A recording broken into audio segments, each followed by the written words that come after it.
It is Trash Talk Radio Tuesday night. It's the best night of the week. And I'm going to stop it. I'm going to stop it. I knew that was going to happen. I never seem to stop it. All right, let's try it again. Let's start this thing right.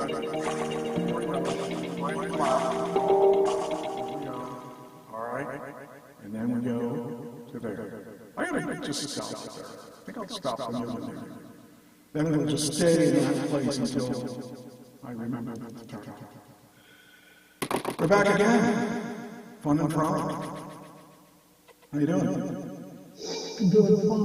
Like, did you know that 6 months of your life, 6 entire months are spent?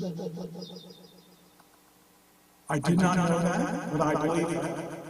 Fun fact of the day. Wow. Probably more for me because I spend a lot of time on the road. So, yeah. Wow, that's a lot of time to spend. Okay, I'm going to move you up because I see your chin is cut off. I just noticed that because this thing is a little higher than some of them are. Let me fix that. Don't need your chin hanging down. Oh, come on. Oh, it's like that. Switch it to 1 and now there we go. Now your chin should be clear. Well, now you're 2. Well, I could do it that way. Yeah. You just can't get me under control. Well, you can't. You never cooperate like this.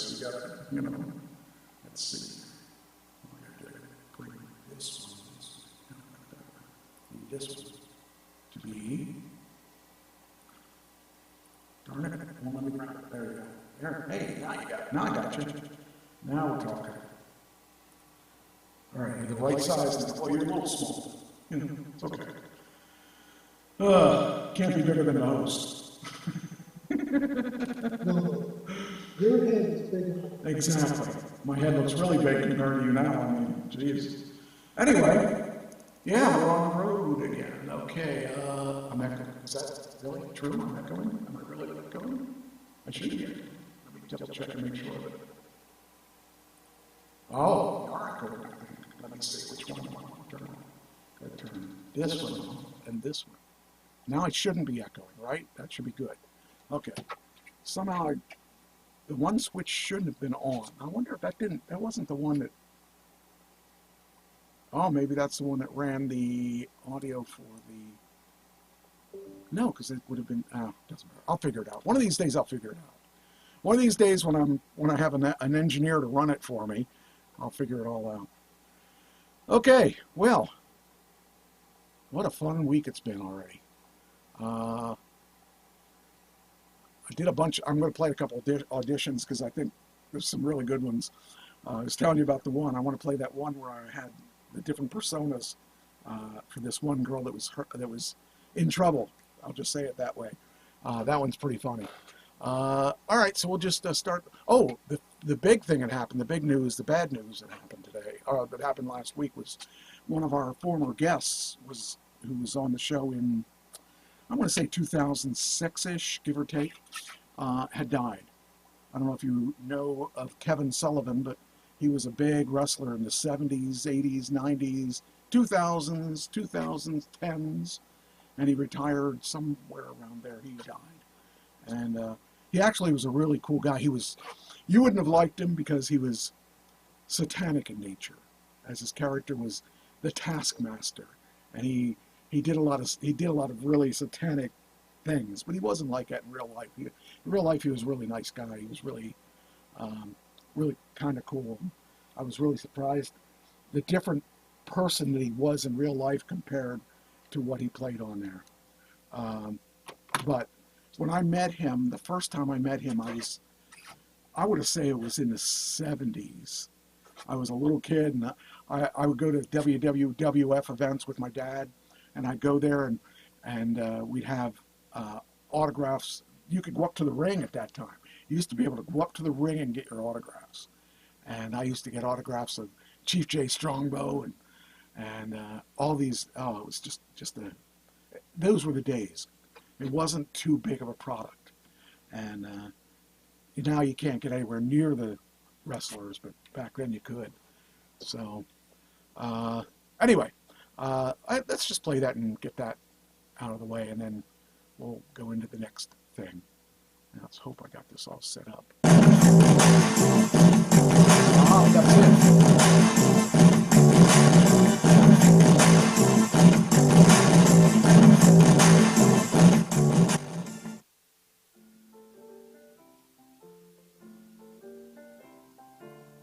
Kevin Sullivan, legendary wrestler and innovator.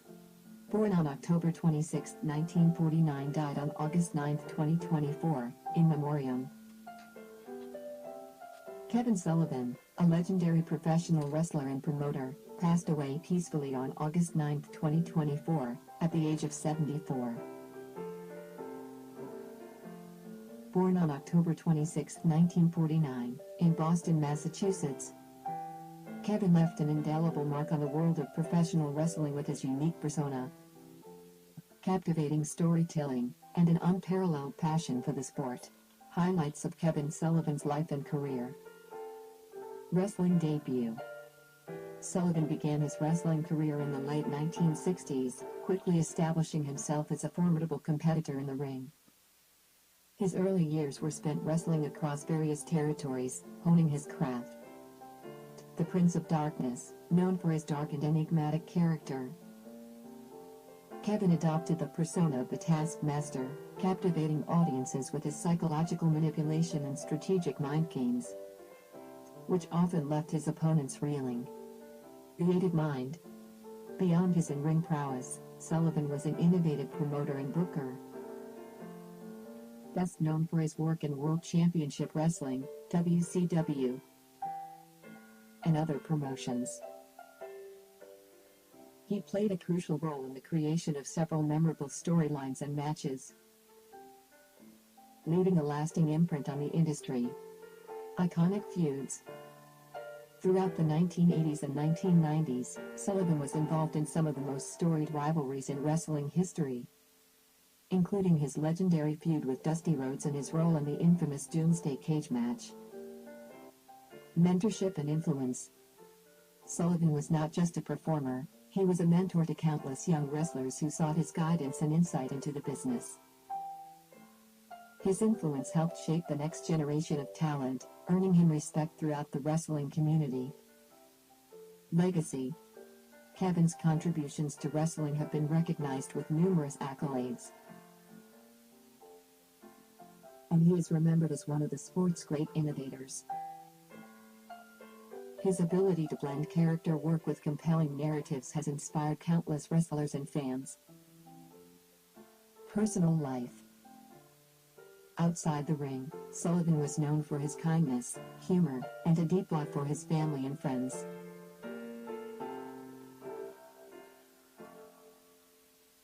He is survived by his children and grandchildren,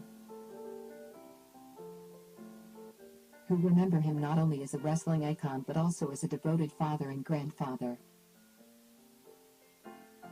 Kevin Sullivan's legacy will continue to resonate within the wrestling world and among fans who grew up watching his electrifying performances. He will be deeply missed but never forgotten. A celebration of his life will be held in the coming weeks, with details forthcoming.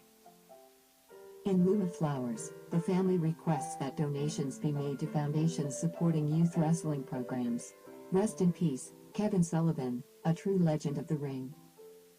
This is Kevin Sullivan, the Taskmaster. You better listen to Trash Talking Radio every Tuesday night between 7 and 10, because if you don't, I'm going to leave it in the closet and haunt your house. There you go. He was on the show. Cut a promo and everything. He was a good guy. He actually, I got to make sure I turn the sound back up here. He actually, he was pretty interesting because the person you met one-on-one was totally different from the character he played. Because he did a lot of booking too of a lot of the wrestling promotions. He helped book ECW, helped book WCW. He was in all major wrestling organizations. Ring of Honor, Japan. So he got to live the dream, and he actually, when I talked to him way back in the 2000s, he owned a couple basically gyms, Froggy's Gym in Florida, and I would assume he sold them, but you know, because that was 20 some years ago, or about 20 years ago. But he was a cool guy. I liked him a lot. And when I was a kid, he wasn't the evil guy. He wasn't the devil worshiper until mid 80s. And that part really confused me back then. I couldn't understand why anybody would do that. Why would you want to be that bad guy? Because I didn't want to. When I first started wrestling, they wanted me to be a bad guy, and I didn't want to be a bad guy. Because, you know, all my life I've been picked on by everybody. Last thing I wanted to do was be hated. And being a musician, you want to be loved. You know, I can't imagine, like, I couldn't imagine back then. They kept saying, you've got to be a bad guy. Why? Why do I got to be a bad guy? Because there aren't any good guy managers. I said, well, I could be one. Arnold Skolin was a good guy. And Arnold Skolin was really actually a real manager, too. He actually managed the guys that like Bruno Sammartino with some of his, he managed his bookings and stuff, too. But I said, I don't want to be a bad guy. Last thing I want is people to hate me. And then once I got a taste of it, I got it. I understood. Understood the power of being the bad guy. So, yeah. Hi. You know when the show's on, don't you? You didn't bug me one single time before the show. I'm not giving you any food. Get it. You didn't eat your dinner. Oh, but yeah, that's he'll be missed. I like Kevin. He was respected by people in the business. What? Go away. Go. Get out of here. Get out of here. Go. Don't give me those puppy dog eyes. I'm not going to look at you. Okay, so Tom Cruise rappelled into the Olympics closing ceremony. Parachutes next to the Hollywood sign showing the handoff to Hollywood for the next Olympics. So here is that. I'll tell you what, that guy, he likes to do his own stunts in his own movies, and the insurance people don't like that. They don't want you to do your own stunts. But yeah, he did his own stunts, and I'll tell you what, I wouldn't do it. It says here, Tom appeared atop of Stade de France, just as Her wrapped up her amazing rendition of the Star-Spangled Banner, and yes, he rappelled down to the floor of the stadium as fans went insane. Tom walked up to LA Mayor Karen Bass, who handed him the Olympic flag. Tom hopped on a motorcycle, rode with the flag on the back outside the stadium.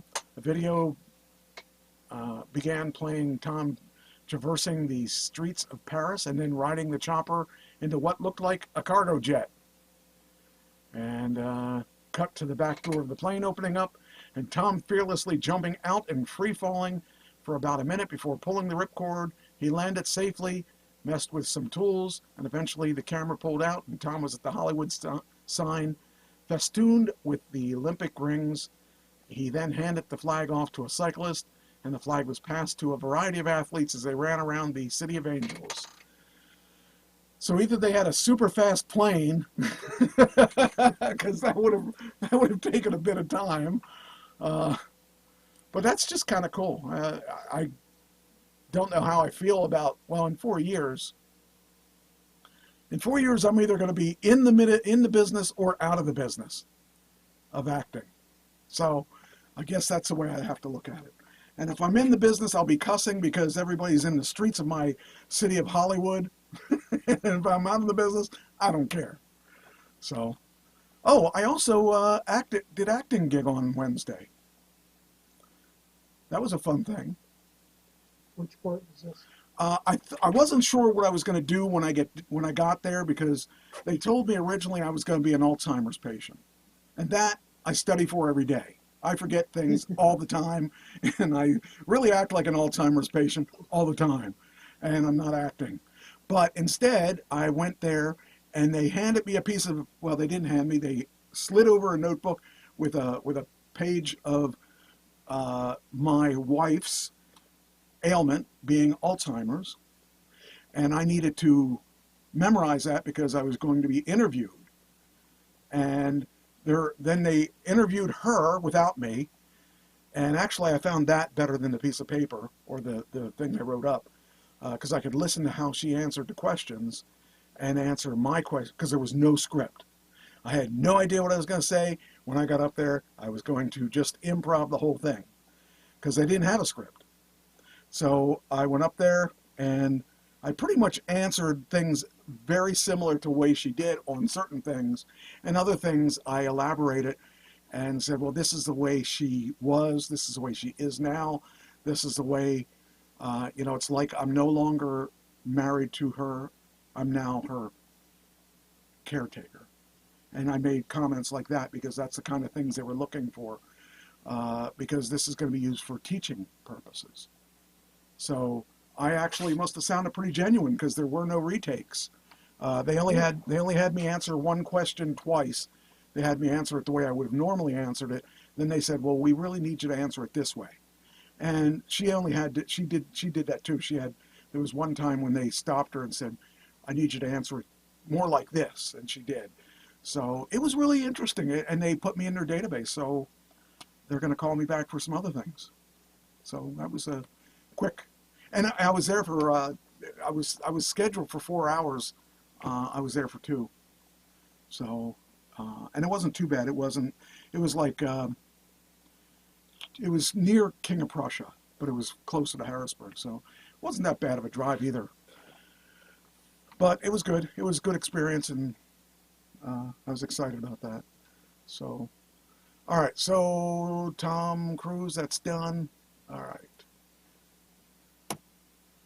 Do you have any Olympic stuff you want to talk about?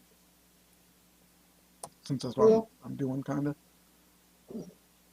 I did not watch a lot of it because I'm busy in the evening. Sure.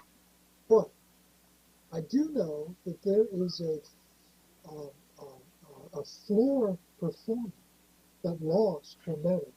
Yes, I do have her on tap, as a matter of fact, because I wanted to know if you saw that or not. Or, I didn't see that, but I did see it. I saw the article. I didn't see it in person, but you're talking about the bronze medal, Olympic, Jordan Chiles is her name. And I think she kind of got screwed because from what I understand of this, she was 4 seconds late on her complaint. Appeal. And for 4 seconds just really seems a bit nitpicky. 4 seconds, I mean, you can blink. That just seemed a little crazy to me. Don't have the bronze, and I felt bad for her. Well, it gets worse. Oh? Wow, how's that? Well, when they officially appealed in the beginning, the judges on site changed their error and gave her the bronze. Okay. It was the Olympic Committee that took it away. Okay. See, I didn't understand it totally what the deal was, because it wasn't clear to me. On the floor, she was awarded the bronze. They took it away later. Okay. Because of the 4 second rule. When they did that, the USA Olympic Committee did not have this next piece of information. They got it later. The next piece of information is they did it at 45 seconds. Okay. They did 47 seconds. They did it at 47 seconds, which gave them 13 seconds of spare time. They have it on video. Huh. But the Olympic Committee won't look at it because they already made their decision. And now they're telling her she has to send back the medal. Fat chance that's going to happen. Yeah. I'd say come and get it.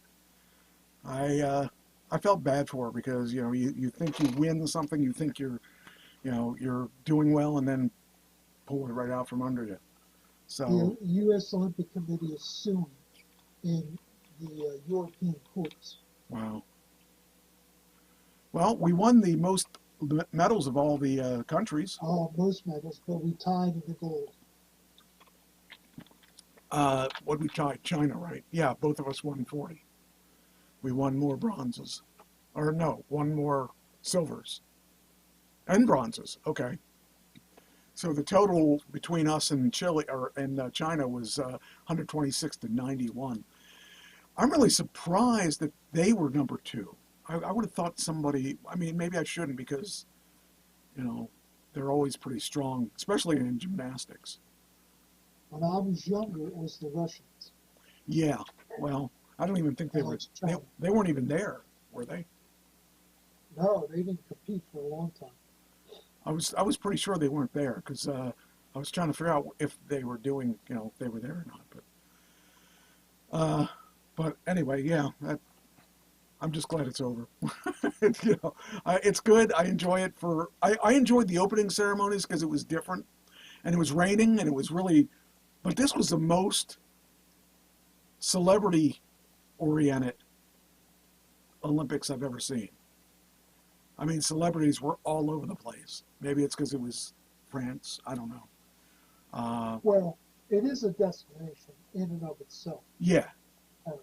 but the amount of money that they probably charged for different things for that week, I could imagine was pretty heavy. Because, I mean, the people that went to that all could afford it. So, I mean, Bezos and his girlfriend were there, and everybody. It was like anybody was there. But it was an interesting. That's the first time I watched a little bit of the Olympics. But that's all I watched was just the opening. Did you hear about the living conditions?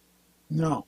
How bad the Olympic Village was. Really? Many of the contestants got hotel rooms. Oh, wow. Wow. Because the living conditions were so bad. Huh. Well, what can you do? I don't know. It's just kind of, I'm just glad it's over because they mess with my TV schedule. I don't like it. When I'm working on the show and stuff, I try to put something on TV and there was nobody was playing anything new. Everything was reruns because of that. So I'm just glad. Oh, I started watching another program, Oak Island. What's that about? This is interesting. This is really, I didn't think I'd like this, but I'm intrigued. I'm very intrigued. So the story is that this dates back to BC, before Christ. These are things that some of the stuff is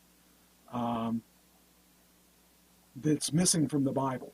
It's stuff that was not like gold and stuff, like the chalice that they talk about in. I can't even. I'm talking stupid. I hate talking stupid, but these are things that have disappeared from Jerusalem. I'm going to say Jerusalem. I may not be right about that. And were stolen by pirates and by bad people.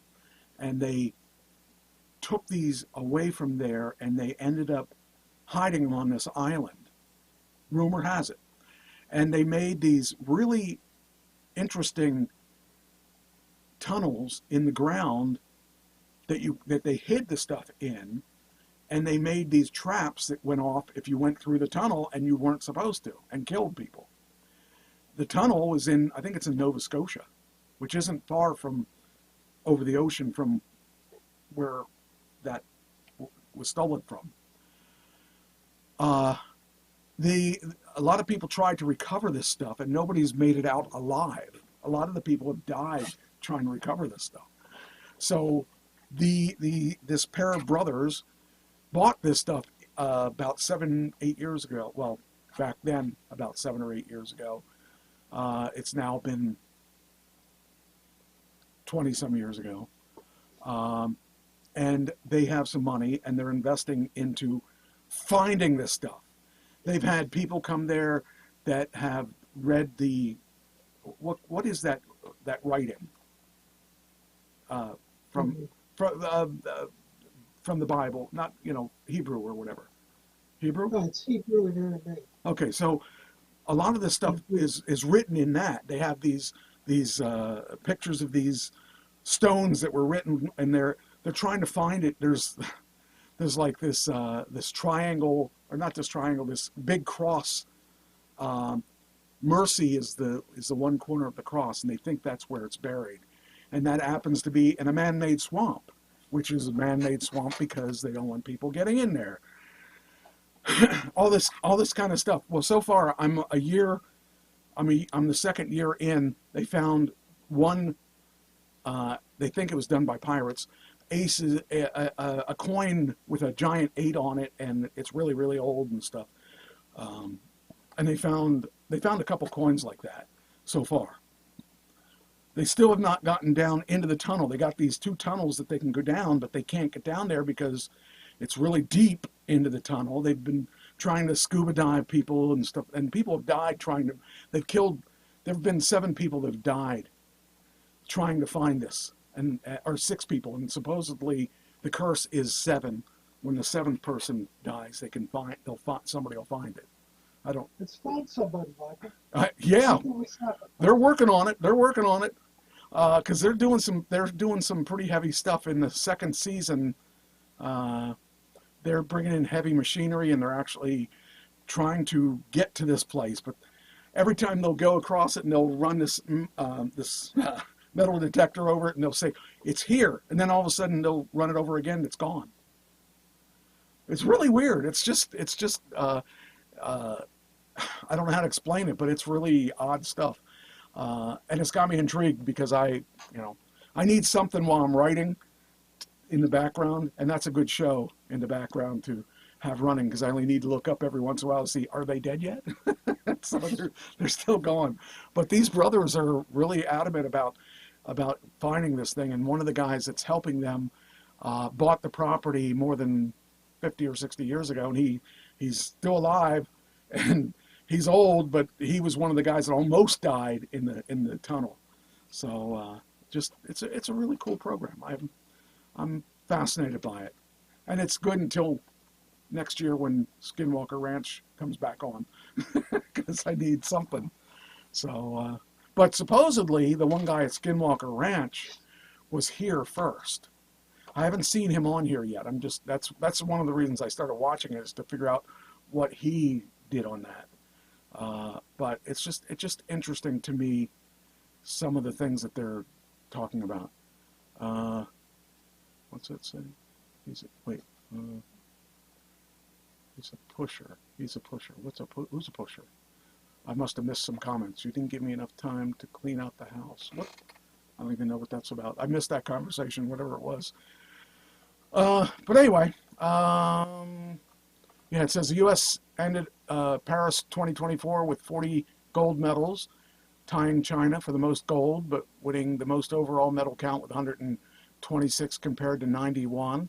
Japan trailed 3rd place with 20 gold medals. The final U.S. gold came down with the U.S. basketball team defeating France 67-66. Ooh, that's a close one. In the game's final seconds, a record-breaking 8th gold medal for the women's team of the Olympics. The big winner was NBC. NBC Universal says the Olympics averaged about 30.6 million viewers across all platforms for its Paris prime daytime telecast, which was 2 to 6 p.m. And nightly primetime shows. That's a huge improvement, 82% on the last Summer Olympics 3 years ago. It averaged 16.9 million. NBC was losing money last time. Yeah, well, they apparently did well this time. So yeah, they did. For some reason, it just must have been more people cared about it. All right, so Well, there were no protests. that helps. That helped a lot Yeah. because a lot of conservatives won't watch the Olympics because of the protests. Okay. They boycott them. Okay. So there was no reason to boycott this time, Okay. except for that one float Which was with the drag queens. Oh. Yeah. That was the only thing that would bother a conservative or Christian. Other than that, there was nothing. Well, I mean, I'm glad to see it. I'm glad to see us win the most medals. I'm glad to see that it wasn't us holding it and winning the medals. At least, it was another country altogether. Because it always looks bad when we're the host of it and we're still winning all the medals. Okay, so Olympics. Speaking of the Olympics, one thing you want to know, you mentioned that if you're enacting, you don't want all these people driving around LA. Right. LA has decided there will be no cars in the venue. It'll be transportation only, public transportation only, Wow. no cars. That means you could be sitting on a bus with Tom Cruise. Although I'm sure he gets escorted in. Well, they would escort I me know in. there They would are escort me in. I don't know about him, but he's Well, he's. you're going to be a bigger star. You're taller than him. So Yeah, that's you're gonna right. be a bigger star. I mean, he's only 5'9" if he's got freaking lifts on his shoes. But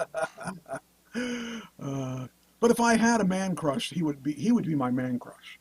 Even though he's smaller than me, I kind of always liked Tom Cruise stuff. Like every movie he's made, I've liked for some reason. So I always said if I had a man crush, that would be him. I wish he was taller. Always The wanted only problem with Tom Cruise is the way his ex-girlfriends are treated by Scientology. Yeah, well, That's the only problem. that's If the only. he didn't do that, he'd be perfect. So your man crush would work. Yeah, see, there we go, and we both are in Scientology. I'm a card carrying Scientologist myself. There you go. I just thought it was interesting when I went there. Just don't leave, Michael. It's fine to be in, but don't leave because they'll crush you. Well, it's not They'll like. take what little hopes you have of being a megastar and crush it. Well, that doesn't take much at all there. That'd be like just pinching it. All right, so the Olympics closed with a ceremony with Billy, Snoop, and Red Hot Chili Peppers. Billy who? I missed who Billy was. Hold on. Billy. Who was Billy? Billy? Billie Eilish. Billie Eilish. And the Red Hot Chili Peppers. So that I would like to see the Red Hot Chili Peppers. I think they're pretty cool. That I don't remember those caliber of stars playing at the Olympics before. Yeah, but probably not. I think Paris went out Yeah, and did more than any other Olympics have ever done. that's the feeling I got. But that's kind of cool. And then there was But LA now has to top it. Yeah, well, they're gonna have to sign me up because I'm the only way I can say I'm the only one that saves it. They'll want me to wrestle a song while acting. There you go. Me and The Rock. Well, Me and The Rock will be doing that. isn't wrestling acting, Michael? What are you trying to say?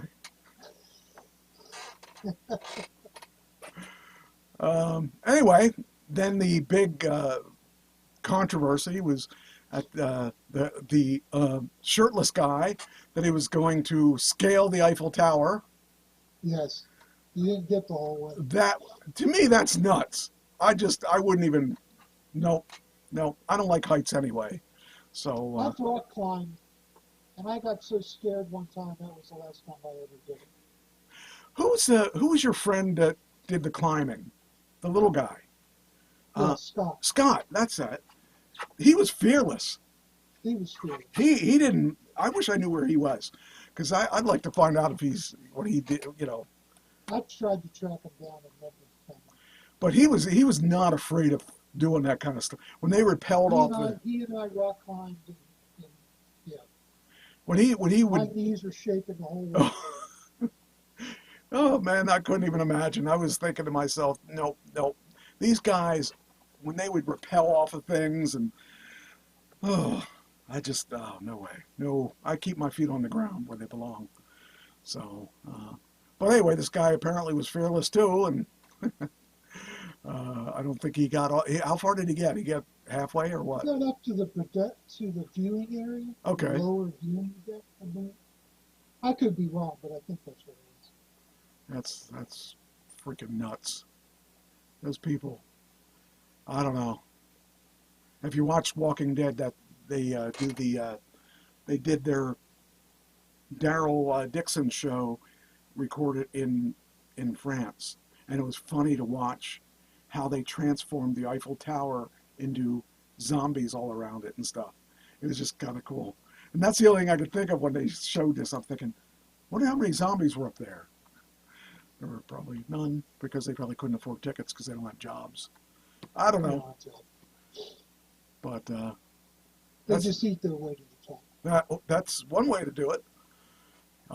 You're saying I can't be here? Okay, I'm going to munch on your brains. All right. So that was that. And then we got, I was saying about Bezos. Bezos was there. Him and his girlfriend were walking down the street, or walking down the beach. And, as much money as he has, the billions of dollars, the trillions, are probably trillions of dollars he has, he still bought the cheap stuff off the beach. The tourist traps. Yeah. Just kind of cracks me up because, the guy has more money than we'll ever know. And yet, he still bought the cheap stuff. But, yeah. Okay, so get that. And that. And, all right.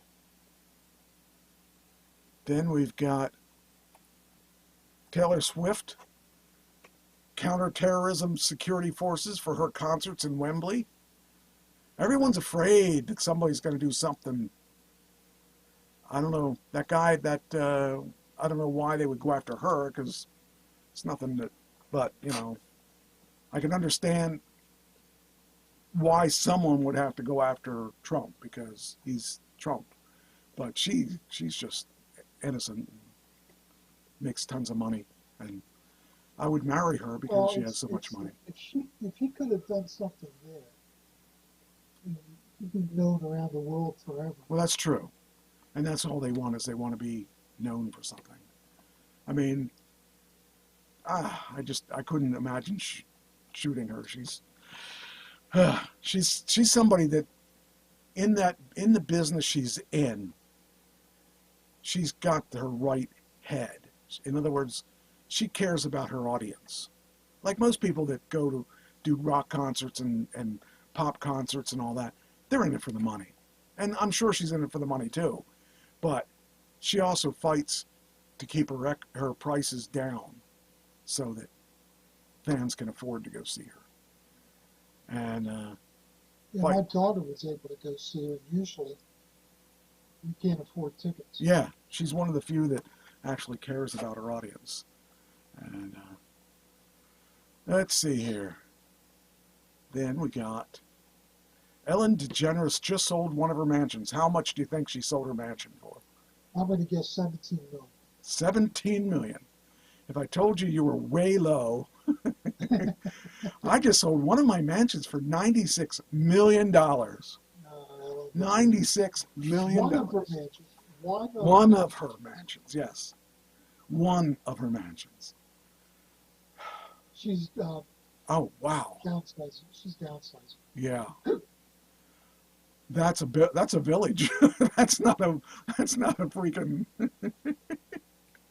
oh, that's insane. She's turning into a minimalist. Oh, okay. Yeah, instead of 9 mansions, she's gonna have like 8. She has to minimalize the amount of mansions she has. I've already done that. I don't have any, so I totally get that. Well, Michael, that's one of the reasons why we respect you. You're not, you just don't show that you're a billionaire. That's right. That would be really difficult to And do. remember, I've seen your house.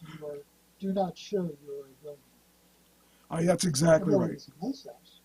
Well, it was. It isn't as much now Got a because nice car sitting in the garage. yes, it does. That's my favorite part of my favorite part of the house is the garage. Guess what I saw in Mason, What'd you say? Ohio, Friday? What? I saw a truck, Cybertruck? Cybertruck. I like the Cybertruck. I think it's.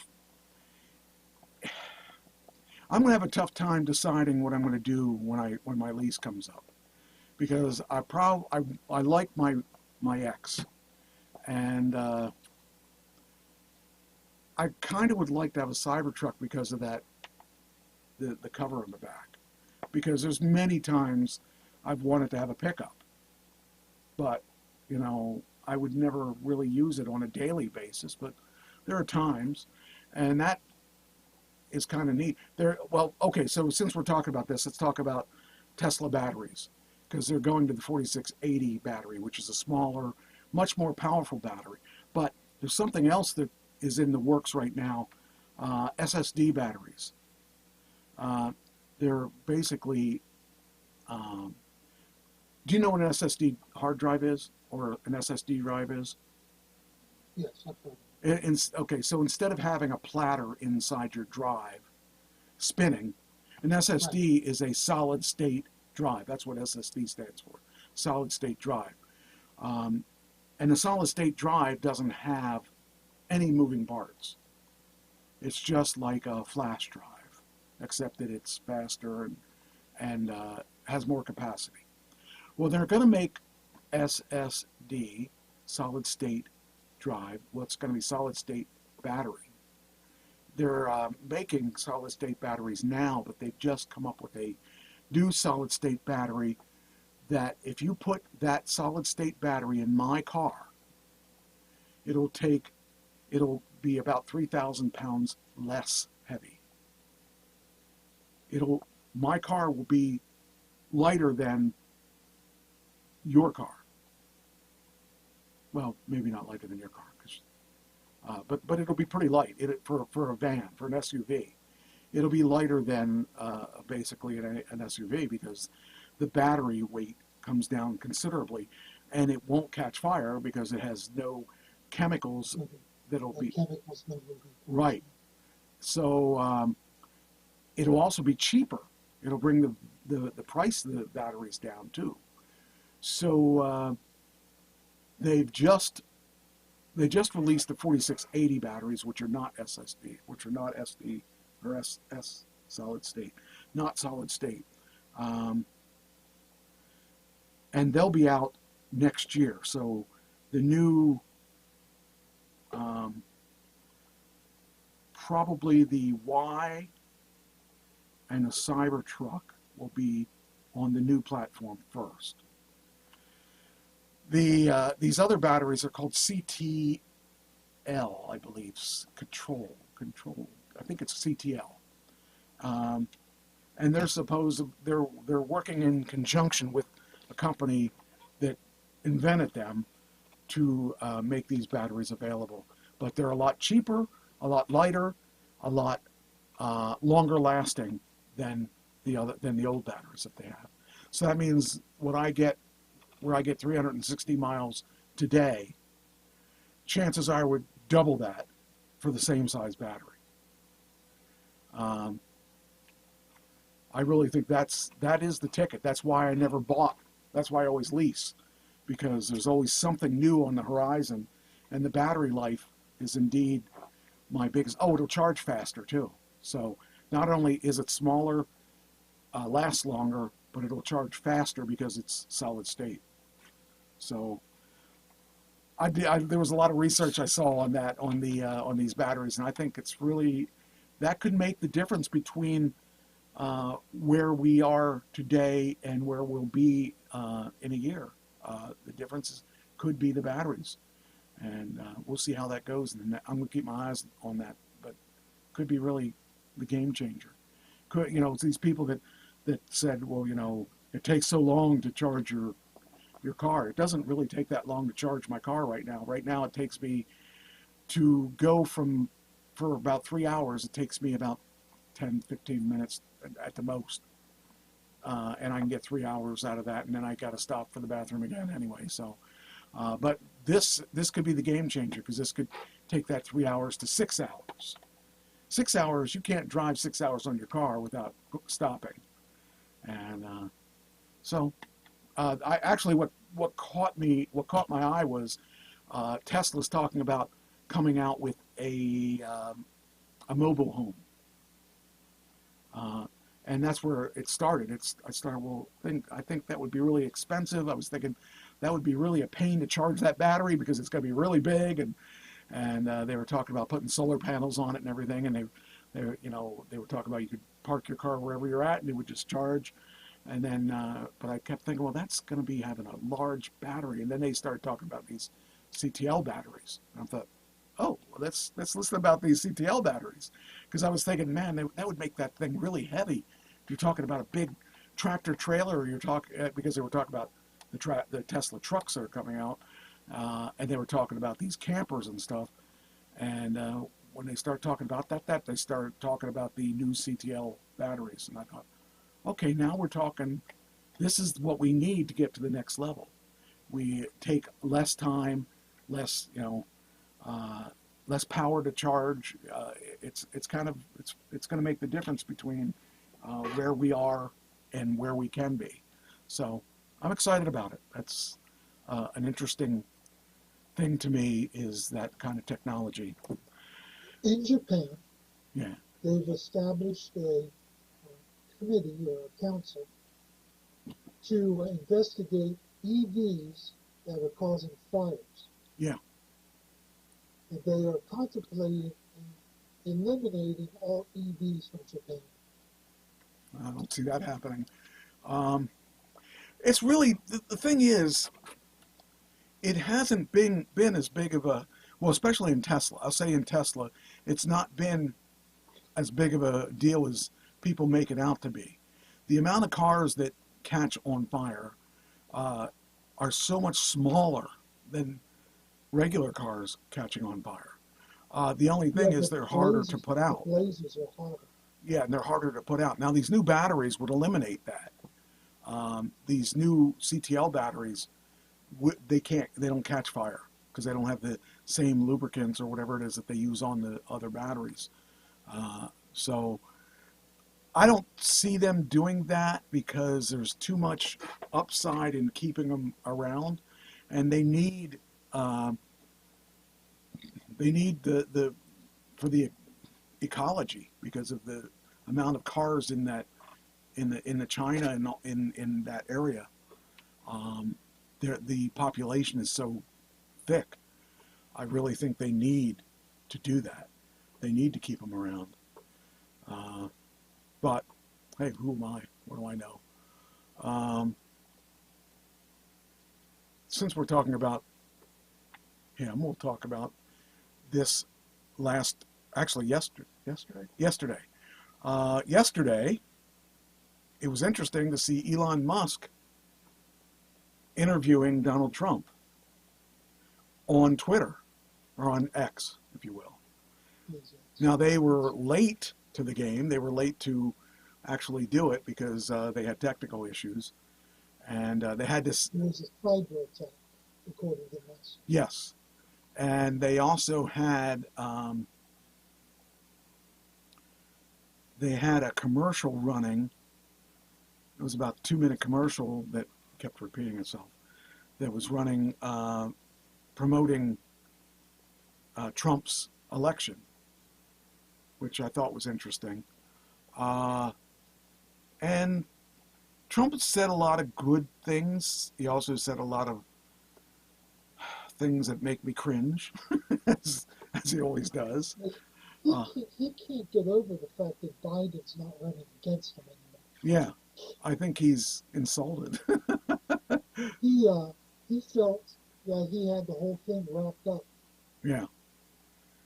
And now But Biden, the game's changed a bit. the game's changed. In fact, I do have things that talk about that too. Let me see where I put that.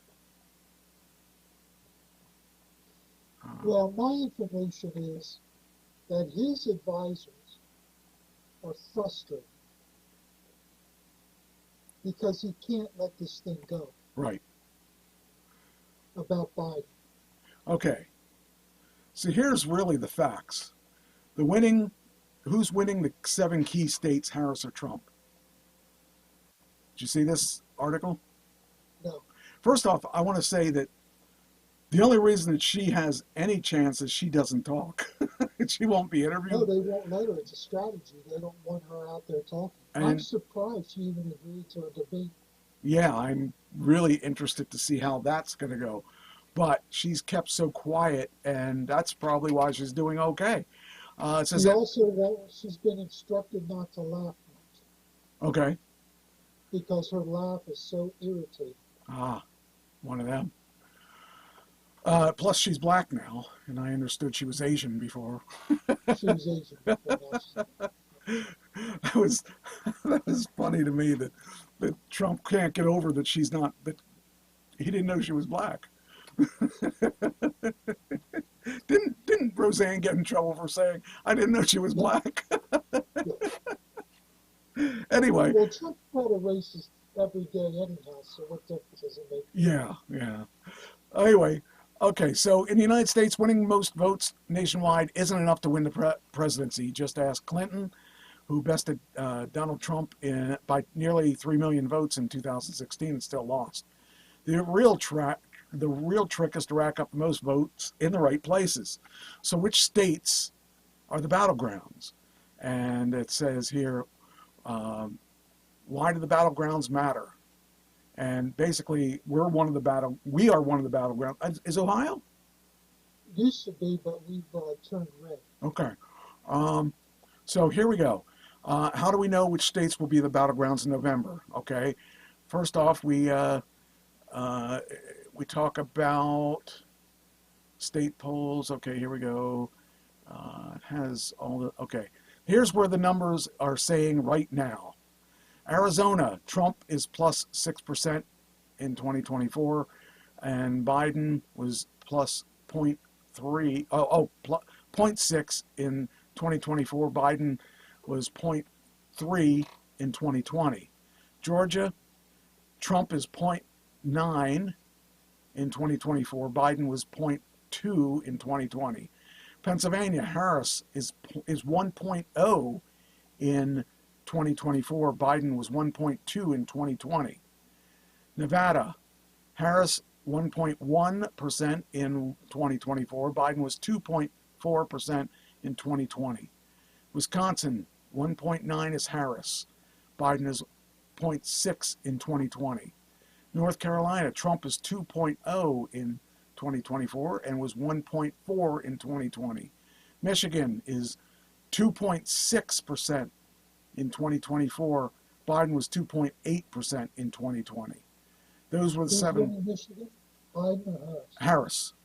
Harris. Harris is 2.6 in 2024. Biden was 2.8 in 2020. So they are the 7 closest states in 2020 as well. But they're under the surface. Key dynamics keep shifting. Before Biden dropped out in July, polls showed Trump cutting into the presidential 2020 margins among several traditionally Democratic groups, Latino voters, black voters, especially black men, and younger voters. Previously, Biden had been outpacing his Democratic predecessor with some groups that favor Republicans, including college-educated white voters and senior citizens, especially white seniors. That kept him in the hunt. But the president's swing state numbers started to crater from his worrisome debate performance June 27th. And Trump pulled ahead nearly everywhere. Lacking a clear path to victory, Biden was finally forced to step aside. So entering the race, Harris is largely reversed the damage, taking narrow forecast leads in the Rust Belt states of Michigan, Wisconsin, and Pennsylvania. Yet Trump remains strong compared to 2020 in the younger, more diverse Sun Belt states. The big question going forward is whether Harris, a younger, more diverse candidate than Biden, can surpass Trump in the Sun Belt as well. Unlike Biden, Harris now leads Trump in the Nevada forecast, and she's partly closed the gap in Georgia, Arizona, and North Carolina. Who would win if the election were held today? Harris is edging Trump by an average of 2 to 3%. She was trailing when she entered the race. So she's gaining traction Okay. because she's not talking. And this is Trump's fault. Yes, because he doesn't know Because when to he shut won't- up. He won't focus on the issues. Right, He's focused on the 2020 election. He's focused on his court cases. Yep. And now he's focused on Biden pulling out of the race. yep, Because when the country finds out just how liberal she is, right, and wants her war decorated VP, yeah. I have a real problem. We're I'm a going to veteran. talk about that next because there's something I have to say about him. It kind of bothers me that, I mean, I don't see, we don't win either way. So that's the weirdest thing is it's even if you have two bad candidates, it doesn't matter which one you vote for because they're both bad candidates. And instead of voting for the better one, we're voting for the one that's going to do the least damage. That's not a good way to do it. But we're kind of screwed over that because of that. I'm just talking what's going on. I'm not talking my favorite person. Right.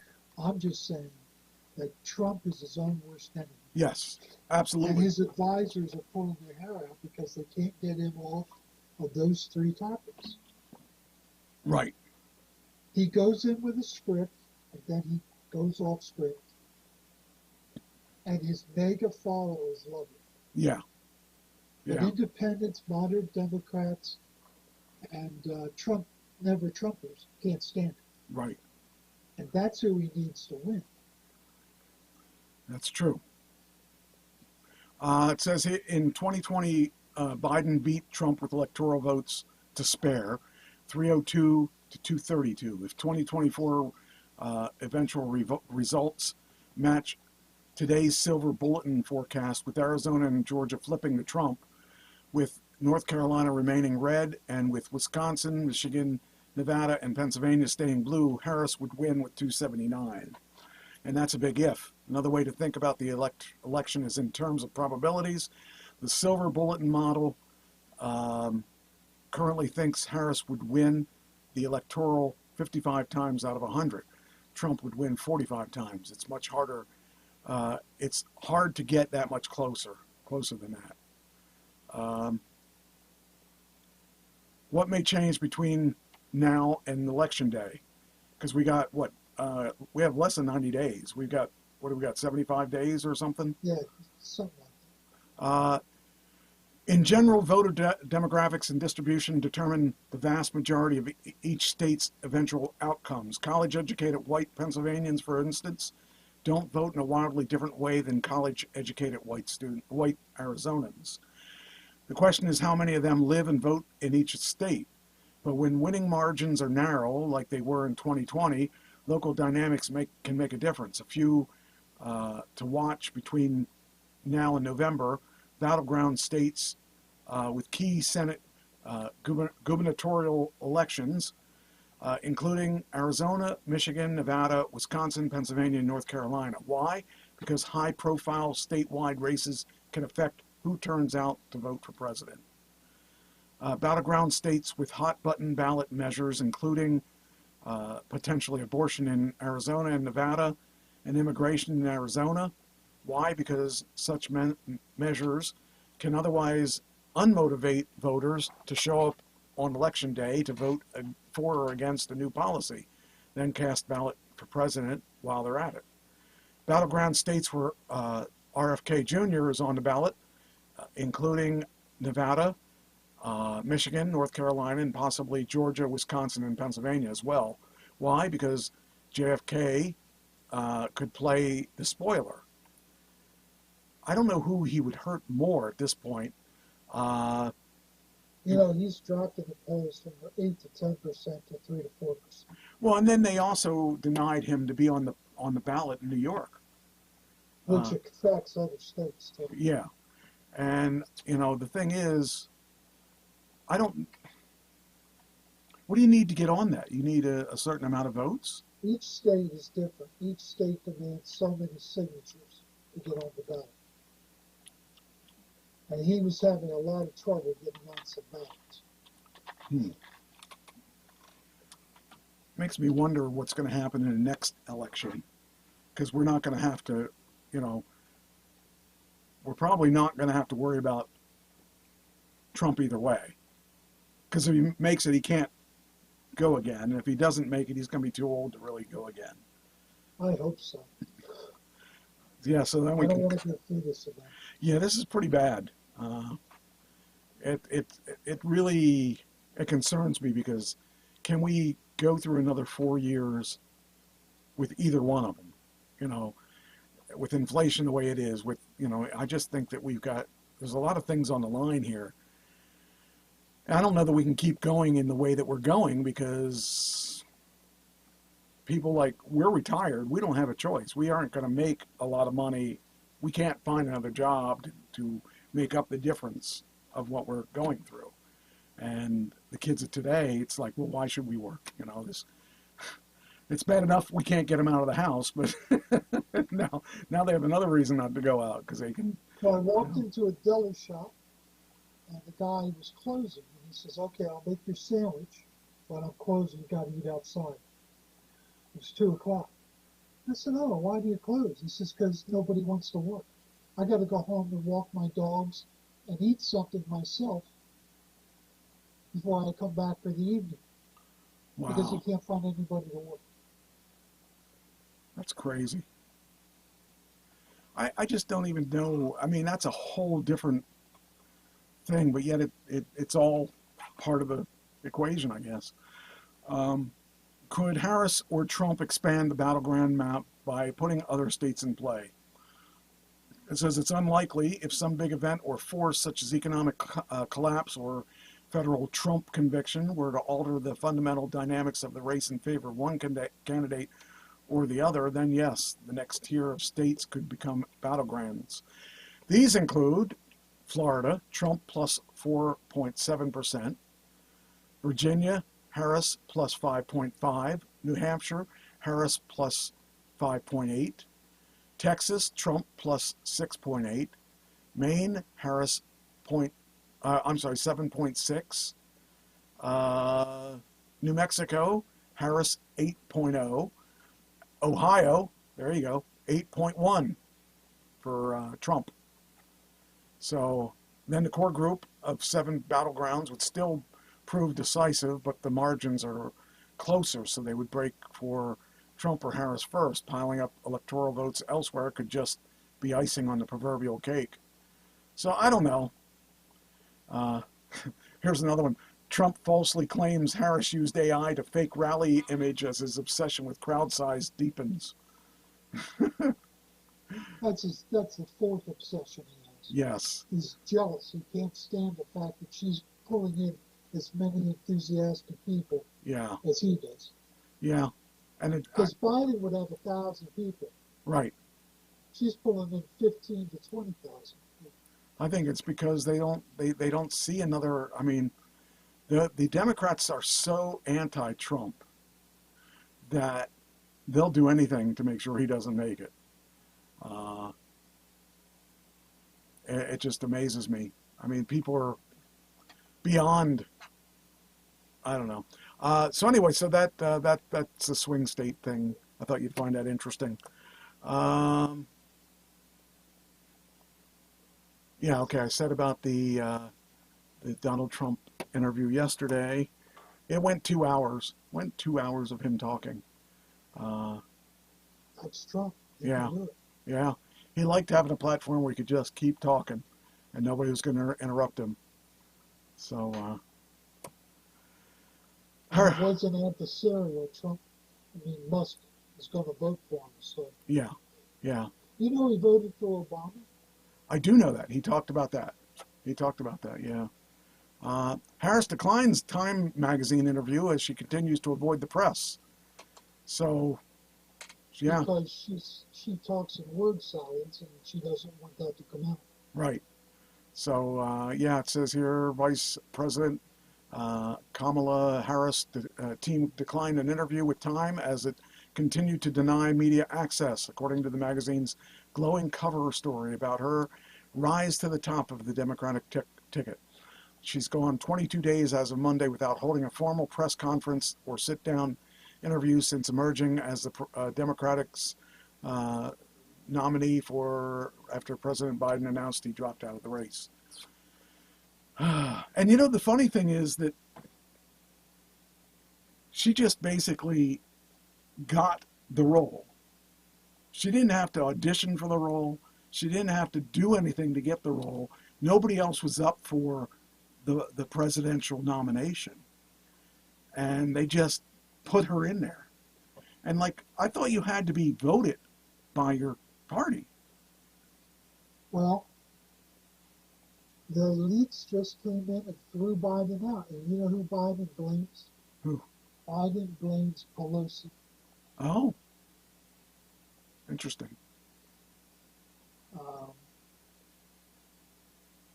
It's supposed to be primaries, but I guess there's a loophole, and they found a loophole. Yeah, I just found that really interesting that that they didn't, nobody voted on it. Just said, yeah, it's yours, run with it. And yet she's not running; she's just hiding. She's hiding. She's doing a Biden. Biden 4 years ago didn't do many media events either. Well, because they know that Trump's going to bury himself. And as bad as they've gone after him, I'm surprised he's not in jail. Well, September 18th, he could be. Yeah. He could be sentenced to prison. And then we have every time something bad happens to Trump, everybody rallies behind him. Yeah. So that could be the best thing that happens to him right before the election. Oh, boy. He'll appeal right away and not go in. Right. But still. This is the strangest time of our country. It's the most, yes. Oh, wait. Listen. Can you hear it? I think that's George Washington rolling over in his grave. He's saying, what did I fight for this country for? Yeah, here's the article that says JFK, or RFK, judge rules against RFK and fight to be on the New York ballot. Says he's not a state resident. So, I guess if he was a state resident, it would make a difference. For his residency, he has no furniture in the apartment. He hadn't paid rent. And when this came out, when it was rumored this was going to happen, he paid her a flat sum. You know how much he paid her a month for a New York City apartment? $500. For a month? For a month. I'd like to get that kind of rent there. You can't get an efficiency for $500 No, a month. That's crazy. My friend David, he rented he's been in the same place for a long time, and he's been locked in at I forget how much, but it's a lot less than, I think he got some killer rate. I don't remember what it is though. It's more than $500 a month though. He's been locked in forever. So rent control. Yeah. All right, so that's that. We got Kobe Bryant warm-up jacket. How much do you think someone would pay for that warm-up jacket? $15. I wouldn't pay $15. Let's see, close to a cool $1.5 million. Okay, you went from one extreme to the other. How about $336,000 at an auction? That sounds about right. That's just crazy money. I'd like to know what it's like to have that kind of money, that kind of crazy money. You just, well, just buy his jacket. That's just insane. I just can't imagine. But that's what he went for. Oh. Then we got, let's see here. What's it? Oh, okay. That's this one. Okay, so we get rid of this one. Then Vince Vaughn celebrating the Walk of Fame star. Vince Vaughn got a Walk of Fame star, and with his family and with Mel Gibson. There he is, Walk of Fame star. It's right down the street from mine. Look at Mel Gibson though. He's so short. Yeah. I didn't think he was that short. I always thought he was a big guy. And that doesn't even look like him. But yeah, I remember. Do you remember when whenever all this controversy went out with him, anti-Semitic and all that stuff a couple of years ago? That seems to be gone now. So nobody's holding things against him now. Yeah. What, is he making movies? I thought he was done making movies. I think he's done some bit parts in movies. He's not starring in them anymore.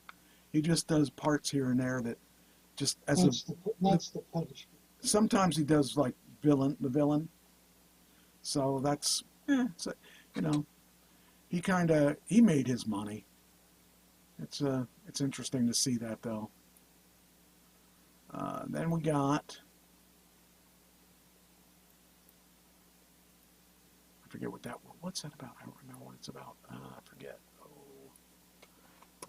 Salt and Pepper's Sandra once, I forget what it was.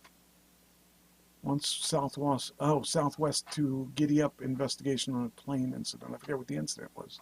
Hold on, let me read this again.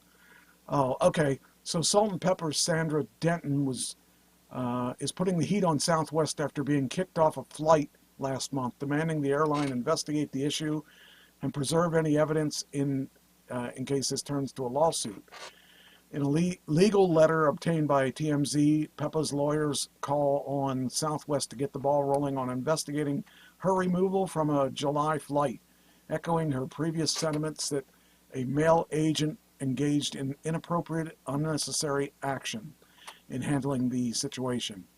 The attorneys are going after Southwest with a number of allegations, including their belief that Sandra was racially profiled and discriminated against during the encounter. They also called into question how certain policies were enforced. In the letter, Pep's attorney says she suffered from embarrassment, harassment, and loss of income over the ordeal. And so they want Southwest to look into everything that happened and provide fair and transparent resolution of the matter. They also put the airline on notice that it should preserve all evidence or prevent the destruction and or loss of any info tied to the matter. So, translation, we might sue you, Southwest, so keep all the potential evidence handy for that trial. Her legal team is giving Southwest until the end of the month to respond to the letter. TMZ broke the story. The rapper told us she was booted off the flight in Las Vegas despite having purchased 2 tickets for medical reasons. Peppa said she was pressured to give up her additional seat, and since she wasn't in a cast, even though she says she had a knee brace on at the time. She claimed she was once again asked to give up her additional seat when a man boarded the fully booked plane and was unable to find a seat. Peppa said she was never unruly during... Oh, what happened here? Okay. She was never unruly. What is going... Oh, I hate when it does this. It automatically loads the Twitch page, and I don't stream to Twitch anymore, so I don't know why it does that. And then it screws up my reading. Yeah, it wants me to come back, but I couldn't get any traction on Twitch. I played stuff on there for a couple years, and I just couldn't get any traction. And so I decided to switch over. Now I gotta go back here. She said, okay, so she had 2 tickets. She had 2 tickets physically, and then a guy tried to get on the plane because it was a full plane. She wouldn't give up her second seat that she paid for, so she was kicked off the plane. See, yeah, she's got a good thing. Yeah, I don't see why. I mean, if I pay for 2 tickets, they're my seats. It's simple. I mean, I personally don't like to have people sitting next to me either, so I can totally get it. We'll just have to see what happens. I'm sure this is not good for the PR. So, I don't know. Southwest will say.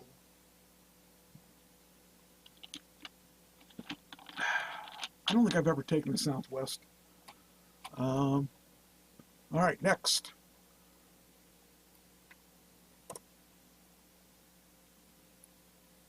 Let's see what we got here. Tim Waltz. State program to feed hungry kids fraudulently spent on luxury goods and overseas real estate. That's a good thing to have out there. Now, here's a case of Kamala's people not doing their homework. Yeah. And if anything can sink her ship, It's going to be him. yeah. I never heard of the guy until he stepped up. And if he's this kind of a scumbag, I just can't imagine that being good for them. But hey, you know,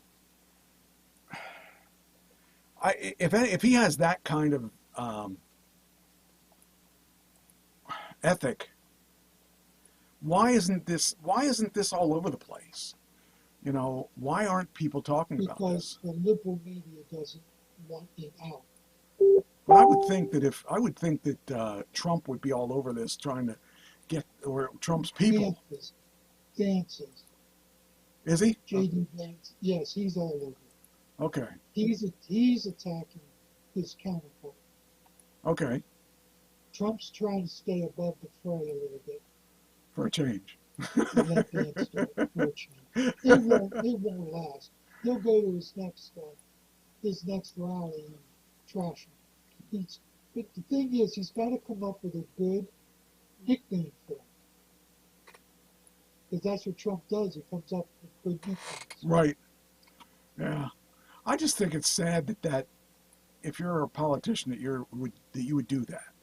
You know, Minnesota Governor Tim Walz is facing renewed scrutiny for a $250 million COVID-19 fraud scandal in Minnesota that critics say falls on his shoulders as governor, particularly after he was tapped as a running mate for Kamala. And it says between 2022 and 2024, 70 people have been charged in connection with the fraud scheme that resulted in a $250 million loss from the Minnesota Department of Education, Feeding Our Future program. Federally funded meal assistance plan meant to give free meals to eligible children and adults. At least $250 million was stolen by fraudsters.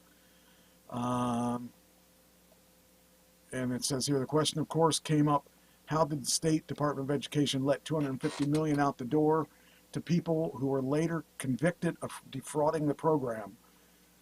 I don't know. And this is just something I ran into today. I thought, wow, that's... Well, my problem with him is that his unit was prepared to go to Iraq or Afghanistan.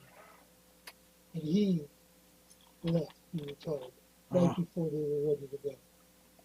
And then he claimed that he retired as a command sergeant major, but he didn't complete the courses and was put back and ranked to sergeant major. Okay. So he's lying about that. And then the third thing is, he said the weapons that I carried in war, he never left the United States. Wow. So as a vet, I have real problems with it. Yeah. So it's on a visceral level with me. I don't know why. I don't understand why he's he didn't have anything to do with that scandal, except that he's the boss, and Okay. it happened on his watch, Okay. right? So I don't have a problem with that. What I have a problem with is that he's lying about his military record. Okay. I don't lie about my military record. I left the country once to go to Honduras, Wow. right? And I wasn't allowed to carry a weapon in Honduras. Wow. So, I mean, I carried my weapon, but I didn't have any live rounds Okay. in the weapon, right? So I don't even celebrate Veterans Day. I don't. When they say all the vets stand up, I don't stand up. Okay. You know, my kids say you were willing to put your life on the line, but I feel like I didn't, so I shouldn't stand up with people who did. See, I would disagree with you on that. I would say, you know, you are a vet. You should be standing up because even though you weren't there to shoot people, you were there serving our country. So you do deserve that. And you could have been shot. You could have been killed. You could have been ambushed. You could have been, you know, whatever number of things that could have happened to you. You could have eaten bad food there, and for all I know. But, you know, the thing is, you were still serving our country. So you are officially a vet, and you are labeled as a vet. So therefore, yes, you weren't fighting in that way, but you were supporting, and not everybody fights with a gun. Some people fight with their hands, some people fight with their words. Some people just take care of those that are fighting, and you're still a vet. So you do deserve to stand up, in my opinion. I was in during a Desert Storm, Okay. and I was on the list to go as a nuclear, biological, chemical specialist. Oh, that's a If big he name. had, if Saddam would have had chemical warfare, chemicals, I would have been there. Oh, wow. But he, you know, that's the whole big thing. He didn't have any. We swore he did, and he didn't. Yeah, So I remember anyhow, that because that was a big thing that that irritated was me. a huge thing. Yeah. When it was over, they were giving out um, banners to people. Okay. They said they were in the Iraq that they were in the Iraq War. I wouldn't take one. I'm not sure where this came in, but I'm going to read this to you. Uh, Ann says, liar, liar, pants on fire. I think that was something to what I said somewhere along the line when I was talking about the script, and I was talking about Afghanistan, Uh, I think that's what she was probably talking about. It says, Tim completes the circus. I'm not sure what that is. I disagree, Doug. You served. Thank you for your service. See, exactly. that's from Ann. You know, the thing is, you do deserve it because you were there. If you weren't there, if you were some bum in a chair saying, back when I was in Nam, and you weren't in Nam, that's wrong. You go to prison. You go to prison for that. Unless they were with the National Association of Musicians. Then, Yes. and there is actually a NAM that is a group of people that do with technology. But anyway, if you were in No, that, anyhow, but my position is, I don't want to identify, right or wrong. I don't want to identify with the people that put their lives on the line. okay, but that's not. But this creep, this vice president, going to be vice president, Harris Waynes, lied about his service. Yes, that is absolutely wrong, and but you know, even the paper pushers that are vets are still vets, and if it weren't for them, they had an important job too, And, you know, I just think that, I mean, it's got to be your personal choice, but I think that you deserve recognition too. Because you got a horrible job when you're having to, I know this isn't the same thing, but just showing the type of person you are during 9/11. Who was there? You were there. Why? Because you're that type of person. That's the kind of person I think of you in the military too. I think of that person that you knew you were needed, therefore you went. I feel much better about my service in disasters Yes. like 9/11 or hurricanes in the South than I do about my military service because I never tested myself in battle in the military. But 9/11, I rose to the challenge of what I needed to do. And right there, even if nothing else, you proved that you were worthy of that. Because it's more than just going out and fighting. It's just taking care of your country as a vet. And you do it as a vet anyway because you are a vet. Whether or not you're doing it as a vet, you are a vet and you're doing it, and therefore you deserve credit for it. And you're not looking for credit. I know you're not like that. I know that you don't do things for, an award. You don't do things for the recognition of that. That's fine. But you still are a vet whether or not you like it. So we can still say thank you for your service, and you can't take that back, or you can't give that back. So you got to take it. Take that. Stuff that in your Bible and whatever. Read it too. Yeah. Oh, I'm gonna be auditioning for this one role. I didn't think I'd ever want to do a role like this, but I think I do. I'm going to do this role. I'm going to try to hope to get this role. It's called The Florida Guys. And I thought, when I looked at it at first, I thought, do I really want this? And when I read the script, I said, yeah, I want this. Did I put that in here? I think I did. Maybe I did. I hope I did. Because this is such a very good, let's see, where did I put it?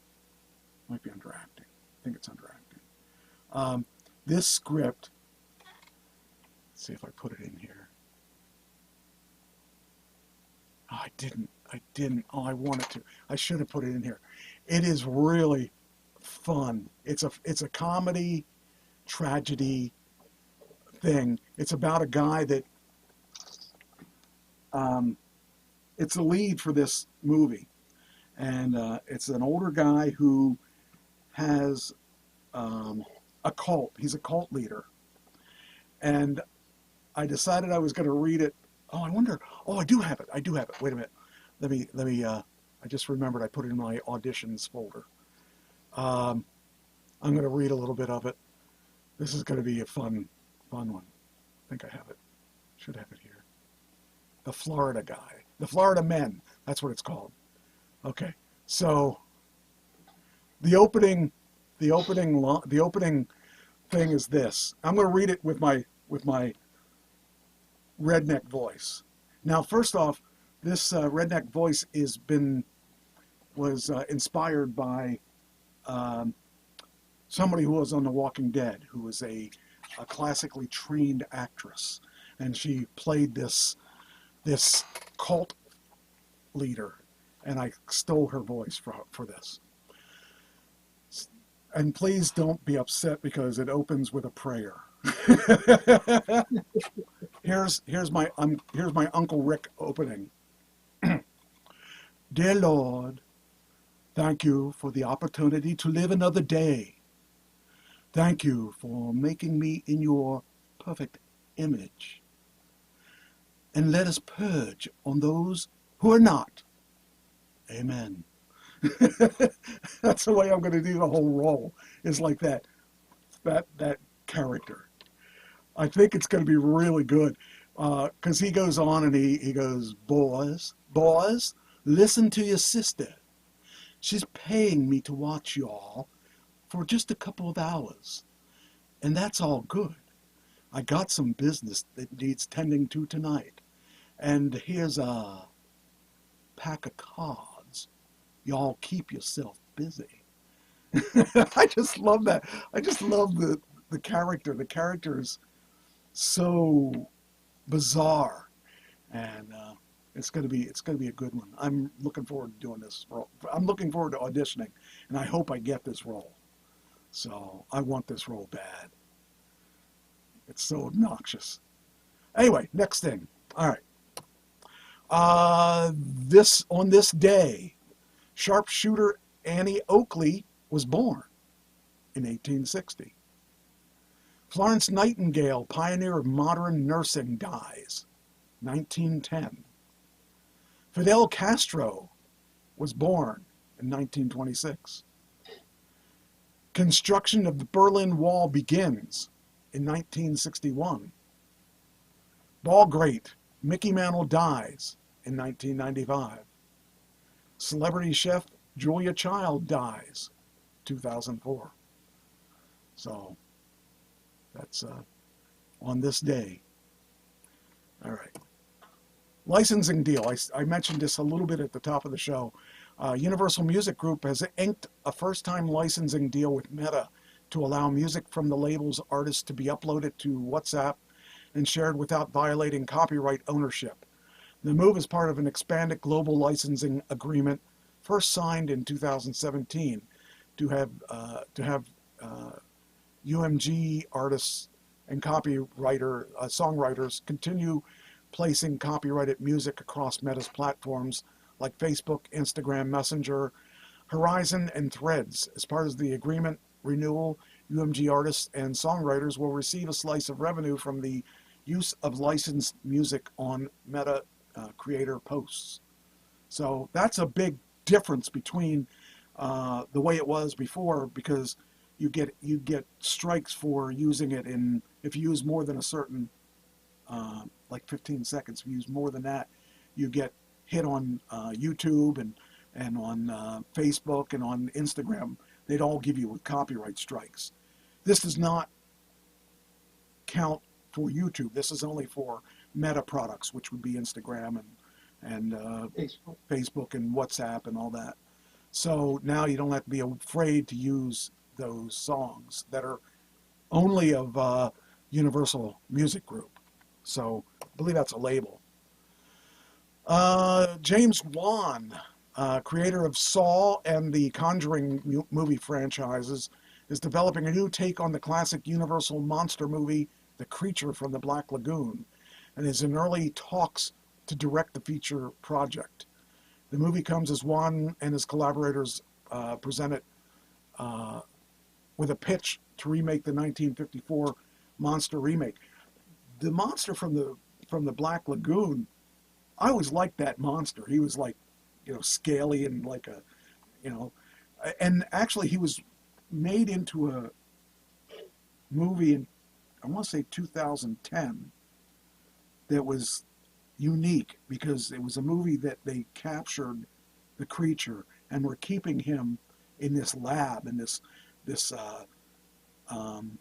maid was hired to clean up that room and ran across him, and she fell in love with this monster and let him out of the cage and took him home and I don't know, I think she had sex with him or something. I don't know. It was weird. But it was just an interesting, it's kind of interesting to see that they chose that particular creature to do it. A writer will now be hired to write a script, working in concert with Wan. The first project, Wan's attached himself with an atomic monster and all that. And it's going to be with merging with Blumhouse, which is, he's good at making movies inexpensively. So that's kind of cool. Come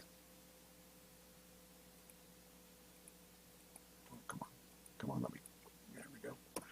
Today, in 1997, Comedy Central introduced South Park. Introduced what? South Park. Oh, South Park, yes. They killed Kenny. They killed Kenny. 1997. Is it 27 years now? No, 97 is 1997. So that would be 20, what is this, 24, 25, 26, 27? Yeah, I guess it is 27. 27 years. Yeah. Right, because they signed a contract to keep it on for 30. They want to make a 30-year one. Okay. All right. The people who had birthdays today, I think you only know one of them. Kevin Tighe. You're saying, I don't think I know him, but I think I know him, right? Yes, yes. Emergency. Oh, Way back in the 70s. way back in the day. He was 80. He's 80 today. Rest of the people I don't even know. John Slattery, Debbie Mazar, Sebastian Stan. I mean, these people, I don't even know who they are. So, but his name stuck out. All right, here we go. All right. And that's the end of the entertainment. Now, would you like to see this video I told you about with my... Yes. Yeah, it's pretty funny. This is a video that I did that has several different... They asked me to do it a couple times, and these are the different versions. Now, they wanted me to do 2 lines, and then my co-reader did 2 lines. Then they wanted me to do something funny. You can be the judge as to whether or not it's funny. And so I think it was funny, but I'm kind of biased. So we're going to watch one and see if I was funny or if I was just thinking I'm funny, which most of the times I think I'm just thinking I'm funny. But I got a bunch of videos that I made, and I think this one was, where is it at? There it is, Paycor. So this is for Paycor. So Paycor is a company that will do some of your HR, so you don't have to do it. So here is the Paycor video. And this is interesting as to whether or not it worked as good as I think.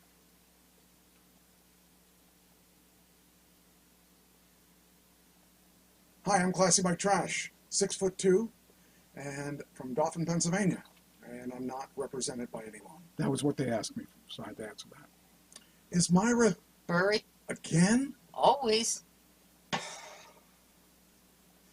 I'm going in.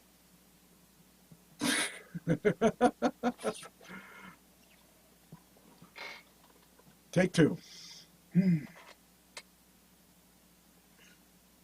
Is Myra Buried? again? Always. I'm going in. Oh, wait. Oh, I did it. Okay, that one was the same, except I walked off the picture. What's up with Myra? She's swamped. 10 new hires and payroll are both due tomorrow. No, this is Poor Maya. she called her Maya instead of Myra. I'm going to see if she needs anything.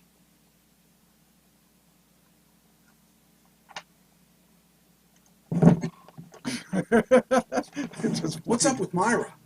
She's swamped. 10 new hires and payroll are both due tomorrow. Poor Myra. I got an idea.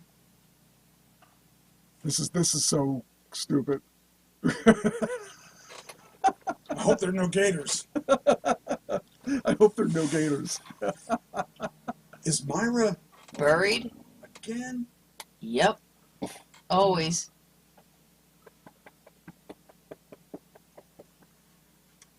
Step aside, good citizen.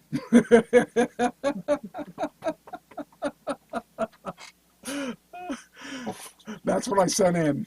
I hope I get that. I like the first one, where you put the hard out on and the shovel and say, going in. That's right. That was the best one. I had fun with coming up with different ones, and and I like the bunny suit. I like the the hazard suit. It was funny because I was looking for when I first thought of doing this, I was thinking, well, what am I going to do to make this different? And I saw the hat and I said, oh, we'll take that. I thought, but I got to make it something more than just that. So I went out and grabbed my old shovel, and I grabbed that. And then I decided I have that yellow outfit I had when I went to a Halloween party dressed as Walter White of Breaking Bad. And I was cooking meth in that outfit because I put "Hello, my name is Walter" on there, and for the people that were watching the thing, that because it just ended that year. I thought, I know where that is, so I thought, oh, we could do that for the swamp thing, because in the background there's supposed to be a picture of water coming out of her office and stuff. And so I went down to get that, and I saw the Batman cowl. I said, oh, I got to take that too. So I like when I could do creative things. So that's good to know that did the trick. Let's see. Then, are there any others here that I auditioned for? What are you doing? Why are you barking at me? You aren't supposed to be barking at me. People don't want your opinion. Okay, I guess what I'm going to do, I wanted you to see that one. So what I'm going to do is I'm going to continue with more news, and then we may come back to this. We got plenty of time. Did I already talked about that? Well, we didn't really talk about Rob Schneider. I do want to talk about this. Rob Schneider's, he was on Saturday Night Live, and he's kind of a jerk. I've heard before that he goes to these events, gets hired as a stand-up, and then he'd end up insulting people instead of doing his job. Like he was doing anti-gay stuff and anti-trans stuff and stuff like that. So he ends up getting fired on all these jobs that he does, which is really a shame that in today's world that these people still don't get that they're people too. Anyway, apparently as a father, he was kind of mean to his kids too. Says Ellie King, who is his daughter, talked about the complicated relationship she had with her dad since she was a kid, and that she says, I got 4 or 5 years without talking to my dad. The America's Sweetheart singer, I guess she's a singer, 35, said. But what he would do is he would send her to a fat camp. And, that just, he's not, Shame. yeah, I guess, he looks like her, though. She looks like him. I feel bad for her now. But, yeah, he just apparently is, I've heard things about him, though, that out of all of Adam Sandler's friends, he's a jerk. Like, a lot of these guys won't sign autographs. He's just rude to people and stuff like that. But, yeah, that's a shame that he's such a jerk. Because I want to think that I would like him, but I don't think I could, because after all the things I've read about him, I was like, really, really heavy child. My dad sent me to fat camp, and I got in trouble one year because I sprained my ankle and I didn't lose any weight. If my parents had sent me to a fat camp, which is not what they would do because they would have ignored me because they just did that, I wouldn't have gotten to lose weight either because I would have been angry that they sent me to a fat camp. But, yeah. And I think I already said that Deadpool and Wolverine got the big win for this week again in the box office. Now, you told me before the show. Oh, did I? Oh, well, then I will talk about that now. I do want to talk about that. I love that movie. I saw some things on the movie that was interesting too. So a bunch of things that they didn't, like Easter eggs that they did on the movie, reasons why they did certain things, and I like that too. They have a bunch of stuff on YouTube about it. It says here, Reynolds' Marvel smash Deadpool and Wolverine remained the top movie in the North American theaters for the third straight week with $54.2 million in ticket sales. That's now surpassed $1 billion. $1 billion in 3 weeks. Deadpool and Wolverine, though, was closely followed by It Ends With Us, a romance drama starring Lively. That's his girlfriend, I think. Isn't that his girlfriend? I think it How is. about that? I think Blake Lively's his girlfriend. Uh, it was followed with it and was it says which surpassed expectations with a $50 million debut. So that means his celebration's pretty good there. He has both first and second place. Together, the films created a fun edition of Barbieheimer, which is when Barbie and Oppenheimer were on the same weekend. They combined the names of the two movies, and I guess that's. But anyway, I just kind of think it's exciting that they did so well. It's just crazy to think about the couple weeks before that. Inside Out was the top one. It did a 1.6 billion worldwide for an animated movie. So that's kind of cool. I like to see when movies are doing good because I still fear that we're losing a lot of theaters because people aren't going to theaters that much anymore. Okay, that's it for the entertainment stuff. So now let's go to the main show because there's a lot of good stuff there too. Are you familiar with the Toyota Mirai? M-I-R-A-I. Yeah. Okay. You familiar with hydrogen cars? Yeah, I've heard a little bit about them, but I'm not up on it probably as you are. Well, Toyota didn't want to get into the EV market. So they said, look, we're going to release a hydrogen car. Because a hydrogen car, theoretically, is going to be the cheapest car out there to run. Because it runs on water. So they put all these they sold a bunch of hydrogen cars, most of which were sold in California. Because California gas is like $6.50 a gallon or $7 a gallon, and people were looking for alternatives. Right now, the best alternative is electric to $6.50 a gallon.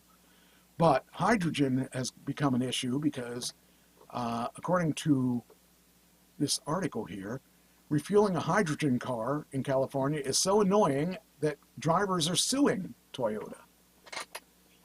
They're suing Toyota because not only are the kiosks that you want to fill your car up with, half aren't even working, but it also costs equal to $16 a gallon. That went the wrong way. And the reason, or I'm sorry, $15 a gallon is the right number. It says it's a great car. My background is an engineer. I'm a huge automotive fan. I felt the world was finally catching up to what we have to do to cut greenhouse gases. Then reality crashed in. He soon learned that hydrogen refueling stations are scarce and reliably unreliable. He learned that apps that identify broken stations and hand out bad information. He learned that the state of California, which is funding the station build-out, is far behind schedule. 200 stations were supposed to be up and running by 2025, but only 54 exist. Hey, keep it down. So out of 200 stations that were supposed to be, they only got 54. And since he bought his car, the price of hydrogen has more than doubled. It's currently equal to $15 a gallon in gas. With fueling so expensive and stations so unreliable, and he lives in Pacific Palisades and works at Google at Play Vista, drives a gasoline Jeep for everything but short trips around the neighborhood. I've got a great car that sits in the driveway, but he can't fill it because he can't. The nice thing about electric is I haven't been to an electric pump in last time I took a trip. I mean, a real long trip. Because everything, I can do it here out of my solar panels, charge my car. It doesn't really cost me anything, especially during the summer. But yeah, it's such a shame because this is very reliable technology. And it's such a shame that nobody jumped on board except for Toyota, because it has fewer parts than a gas car, and the technology is clean, as clean as you get. You're only putting, vapors into the air. So it's not anything that is harmful to the. What are you barking at? There's nothing over there, I hope. Unless a fish came in when we had the last flood. So anyway, yeah, it's just kind of a shame because I thought that would actually do better. I thought that the technology would be able to compete, and I thought we would see more of these cars, but unfortunately, that's not the case. Are you barking? Are you growling at me? You can't be growling at me. You can't be. Look, I'll give you something, but you got to be quiet. Unless you're going to chime in with things that are on topic. That's not topic. They don't care about your. Take this. Dog is the gentlest dog in the world when it comes to taking food. But yeah, so I just think it would have been cool if that technology had actually picked up and been, pushed and stuff.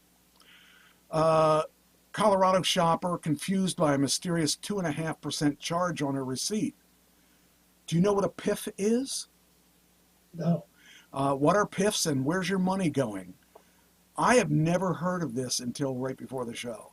So apparently there are some things that are being charged on our cards that we don't know about. We don't know that there are PIFs. What is a PIF? I don't know. It did say, I forget what it is, but it says here, Holy Tesca, also known as Holly in the Cloud. Oh, Holly Tesca, also known as Holly in the Clouds on TikTok, recently posted a 1-minute video recounting her self-checkout nightmare at Target. And out of nowhere, public improvement fee, that's a PIF, public improvement fee of 2.5% tacked on her bill. Per item, mind you, the dog treats, the pajama bottoms, every single item. Cost of living in the United States, in America, is out of control. Use these, that's not part of the article. She shares a photo of her itemized receipt totaling $114.57. The math may sound easy, as a 2.5 PIF should equal $286. But the PIF in turn gets hit by Colorado's 2.9 sales tax, which gets mighty confusing unless you're standing in line next to an accountant. To coin a phrase, she's piffed off. Things are getting out of control. I'm wondering, isn't that what sales tax is? Target. I need answers.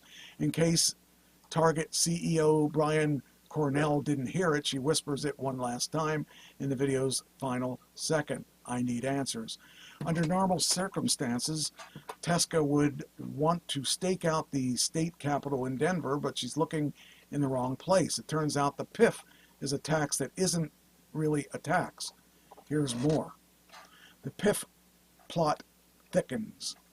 News of the TikTok caught attention of Steve Stagen, Steve on Your Side, a consumer advocate reporter at Denver's NBC affiliate KUSA TV Channel 9. The 19-time award winner set out what he was calling an undercover investigation in the Denver area, buying 20-ounce bottles of Coke, subbed out for San Pellegrino's water, mineral water at the local Whole Foods. It's safe to assume he meant the word as a joke, but given the teeny 12-point type of public improvement fee on a crinkly receipt, undercover might be an understatement. In fact, Stager called PIFs a mystery. At some store, the PIF dipped down to 1.5%. Aren't local fees supposed to be consistent? His 9 News story ran simultaneously on YouTube, where it racked up 1 million views in 8 days. In it, he talks with Jeff Pisant, a real estate lawyer and assistant professor at Metropolitan State University of Denver, who explains that property owners and developers impose PIFs to make physical improvements on their tangible assets. This is something I never even heard. I need to look a little closer to see if I'm getting charged these.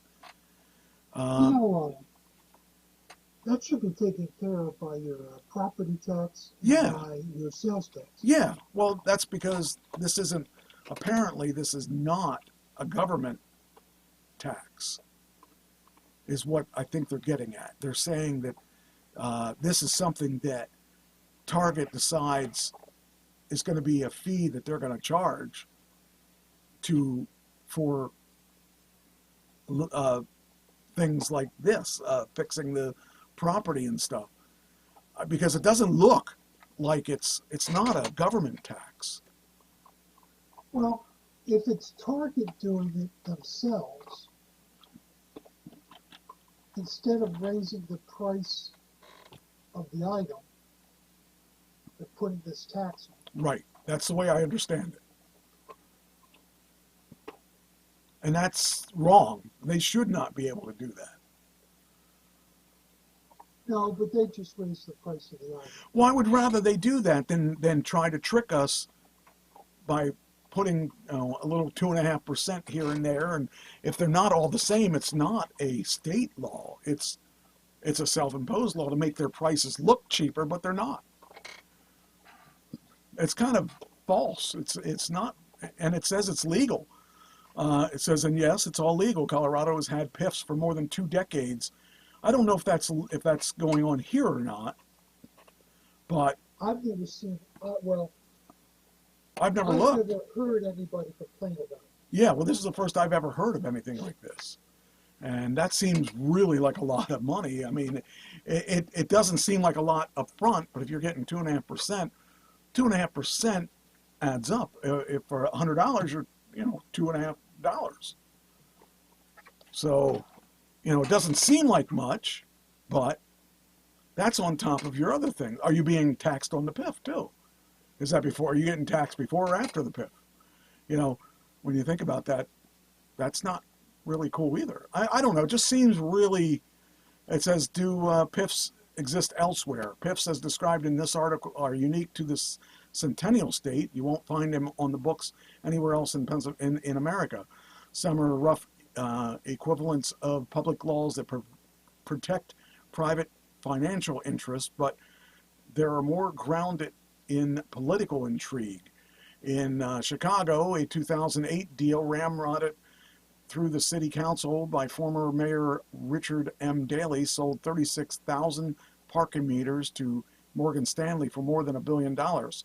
Today, public employees who write tickets are essentially paid to protect the pocketbooks of private owners, now known as Public Parking Meters, LLC.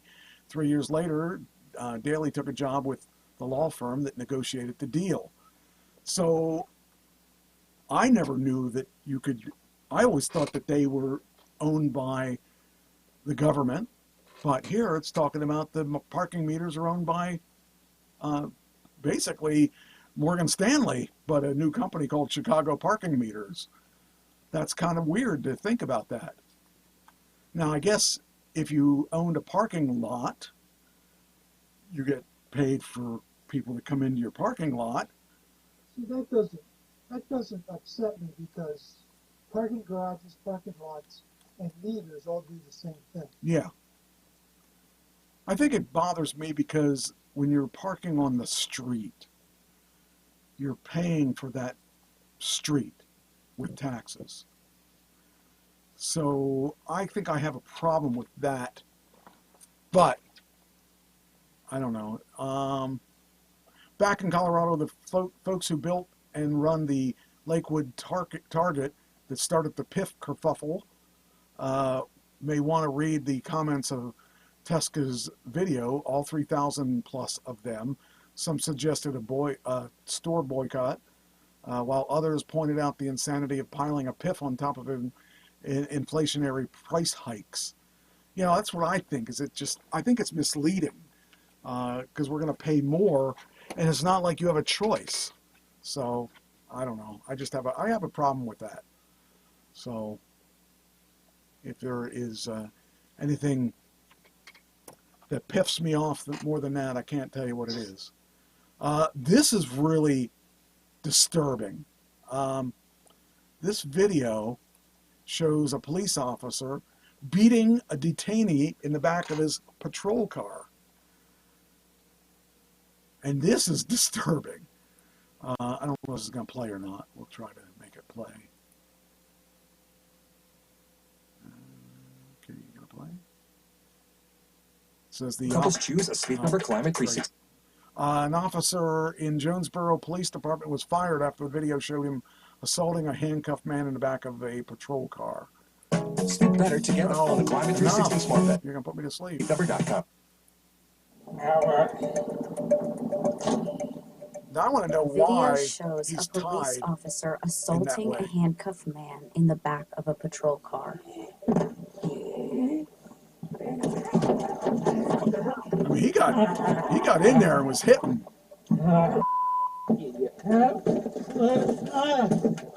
Elbow smashes.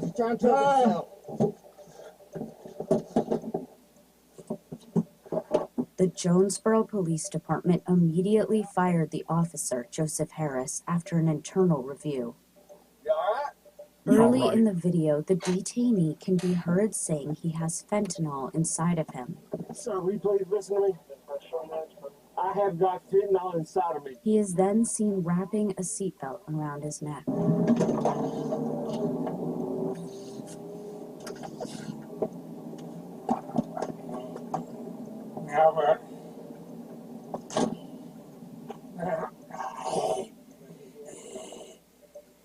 The car stops and the officer begins punching and elbowing him in the head before removing the seatbelt from his neck.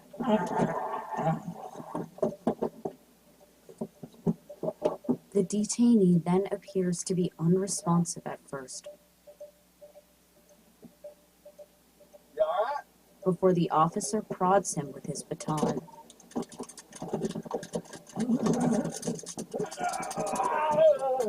I don't know, that doesn't look like a CNN baton to has made me. attempts to reach both Joseph Harris and the police union for comment. That looks to me like some kind of zapper or something. Chevy Silverado. What's that? You know, there are people that would say that guy deserved that. I don't think. I don't care. You don't deserve that. Yeah, I was going to say, I don't really think that I would be able to say that because, I mean, if he was on fentanyl and stuff, that's why he did what he did, but I don't think he deserves to be, brutally elbow smashed with it. So, Beaten around the head. yeah, that's just crazy. And the people that think that's okay, I can't understand that. But there are people that probably think that that's okay. Yep. I just don't know. I can't justify that. And I'm not a guy that wants to defend people that do drugs a lot, but no, he doesn't deserve that. All right, next. Gives police a bad name. Oh, did we do your topic? What was your topic? The war in the Middle East. Oh, let's do your topic. I knew there was something. Yeah. I thought I was missing something. I couldn't remember what it was. Iran had a major Hamas leader killed by a bomb in Tehran, in Iran, Okay. by the Mossad. The Mossad is Israel's secret service. It's Okay. like our CIA. Okay. And it has embarrassed Iran very, very badly. Okay. And they are going to strike back at Israel Okay. for doing it. Now, Mossad hasn't taken credit for it, but everybody knows it's Mossad that pulled this off. So the United States is sending a second aircraft carrier strike group to the Mediterranean Sea and an F-35 aircraft, which is the top, and F-22s, the two top fighter jet bombers that we have.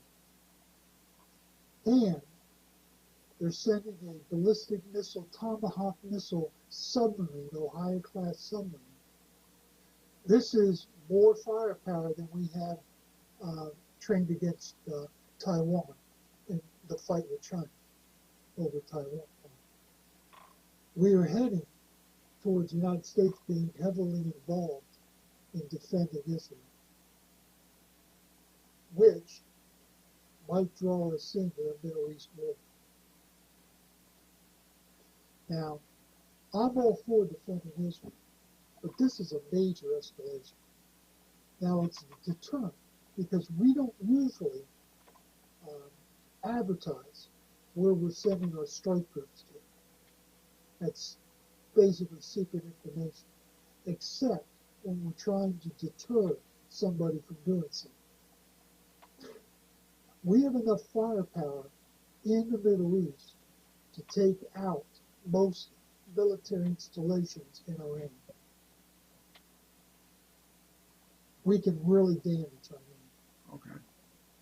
They can't fight our F-35s and F-22s. They have no defense against them. Okay. They'll be able to take out whatever they want to take out. But this is going to lead to a wider war. That's why I wanted to bring it up, because this could escalate into a major conflict in the Middle East, of which the United States will be right in the middle of it. Yeah. Yeah, I don't like the idea of that.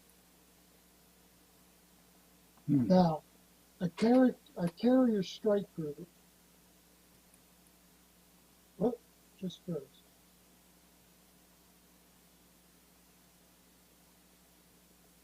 Now my computer froze. Uh-oh. But it has an aircraft carrier. Okay. It has 4 to 6 destroyers with it. It's got a ballistic nuclear submarine, and it has a supply carrying ship. Okay. It is full of aircraft. It is full of Tomahawk cruise missiles. And it's full of other weapons that are classified. There are 2 of those in the Middle East right now, plus a Marine assault ship and strike group. 4,000 Marines are sitting off the shore of Israel and Gaza. Now, why are they there? Why do we need Marines in Israel and Gaza? Don't know the answer to that, except that we're going to be involved in it somehow. Except we're planning to be involved. And I don't know if I like that idea. We're It's probably a scary. lot more involved than we know of already. Probably. I mean, they don't usually tell us up front, oh, by the way, we're in a fight. They don't tell us till we have to know, a need-to-know basis. And, So I just wanted to make the audience realize that this thing could blow up yeah. any day. And that's another reason I don't want Kamala in there. We need a strong leader. And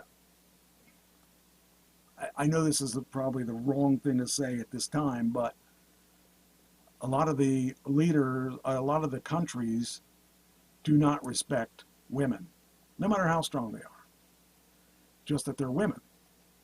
And I think that this is not the time to make the statement that we have a woman president. I know that sounds horrible, and I don't know any other way to say it, but I think we need somebody that's firm, and I don't know that she's that person. And I don't know that he is either, but, you know. Let's ask this for a second. Would Iran be doing all this with Hezbollah and Hamas if Trump was in office? I would say probably not. Probably not. Would China be threatening Taiwan like they are if Trump was in office? Probably not. Would Russia have invaded Ukraine if Trump was in office? Probably not. No matter what you think of Trump, and there's a lot of bad to think of Trump, Yes. he's a strong, when it comes to foreign policy, he's a strong man and they're scared of him. Yeah. And that's the only that would be the reason I would approve of him being president. I don't like him with all that power, but I don't feel that she's going to be respected for all that power. And I know that sounds horrible, but it's true. Do you realize that the Jewish population that's Democrat in the United States are not voting for her I because believe, she's so pro-Palestinian, she's so Right. pro-Hamas, she's going to knock back Israel. yeah, That's what they're scared of. so am I. I'm scared of her. Because of, at another time, I would, okay, this is going to really sound bad, but I would take Hillary Clinton over her. Hillary Clinton, they wouldn't mess with Hillary. That's what I'm saying. She has established herself as a powerful being. And we have nothing from her that shows that she's powerful. She has not done a good job in California. She was eye candy for the vice president. She was a DEI.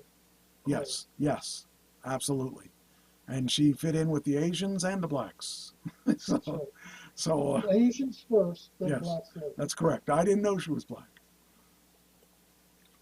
So If anyone but you're correct about Hillary. Hillary, they wouldn't be doing it with Hillary. Right. Yeah, Hillary proved herself. And a lot of people don't like Hillary. I don't necessarily like Hillary, but I like her better than Kamala, whatever. I like her better than, because I feel at least she has the knowledge to do what needs to be done if a problem were to come up. I just don't feel that I don't know, how old is she? Do we know how old she is? Who? She's 53. Oh, okay, Yeah. she is in her 50s, okay. She looks young, but I just don't.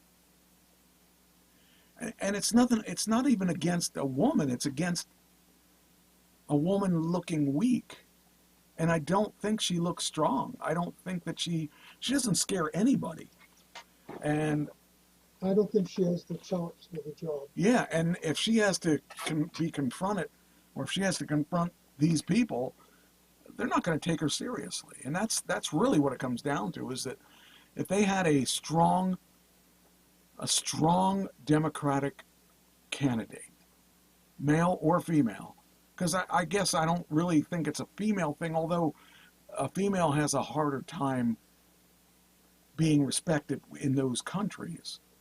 We know that they respect Hillary, but I just The don't. reason why Hillary lost is because she made calculated errors Yeah, that hurt her. People didn't trust her. yeah. And I don't know that I trust her, but I trust her more than I trust Kamala.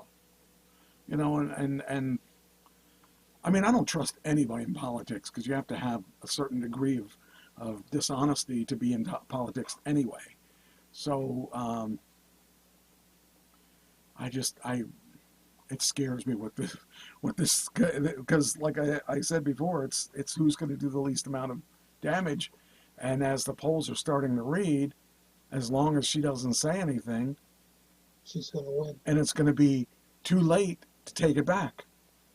And all these countries are going to be sitting back saying, yeah, okay, we'll see in 4 years when we have to deal with whoever's going to take over then. But it's a shame. I don't The know. only politician in recent history that has not sold his soul to somebody is Donald Trump. Yeah. Well, he's the only one that wasn't a politician. He's the only one. He was a business guy, and we Well, knew going into it. what was his name? He was a third-party candidate, Ross Perot. Yeah, Didn't sell his soul to anybody. no, but he also didn't do a very good job of presenting his product. No, he was crazy. Yeah, maybe they need to bring him back. But he's is he? I don't even know. He probably win. Yeah, I don't know. But you know, He'd be the true Canelo because he wouldn't say anything either. see, I think they should have a new TV show every 4 years. It should be So You Want to Be the President. This will be the new name of the new TV show, and or so you want to be a millionaire. Yeah, so you want to be the president. There you go. That'd be it. Or isn't that the same thing? Yeah, pretty much. But actually, millionaire. Obama had nothing, and now he's a multi-millionaire. Yeah. If you want to have him talk, you got to spend money on him. And but I liked Obama. I know that I like the idea that he went out there. I like him better than Kamala. Yes. I like that he was different, and he opened some doors that weren't open. So he made it so Kamala could be in there, but I just think that there's got to be a better way than this. I don't know. It scares me. It scares me a lot. Okay. Oh, are you done? I'm done. Are you done? Okay. All right. Let's move on to something lighthearted. This is kind of lighter. Police chief laughs and jokes after seriously injuring an innocent man in a crash. It's not very light, I guess. As we covered last week, Albuquerque Police Chief Harold Medina T-boned a 1966 Ford Mustang, seriously injuring the other driver. In footage of the incident, Chief Median clearly ran a red light, shooting between two other vehicles before slamming into the classic pony car. Newly released body cam footage shows the chief of police laughing and joking with other police officers at the scene. So not only was he in the problem, he's laughing at the problem. Was he intoxicated? I don't think it's said. It says here, Chief Medina justified running the red light by explaining the two men were fighting on the sidewalk next to his unmarked F-150. His wife was riding shotgun, and he said he feared for her safety when one of the men allegedly produced a gun. In the body cam footage in the aftermath, Chief Medina points out a shell casing on the ground at the scene of the crime, telling his officers he only heard one shot. Some aren't okay with this since it seems like he's misleading. He's leading them to a conclusion instead of just allowing them a thorough, unbiased investigation. How many people would have been involved in a car crash, particularly one where someone in another vehicle has been seriously injured and is allowed to walk around the crime scene and coach officers on how to interpret everything in front of them?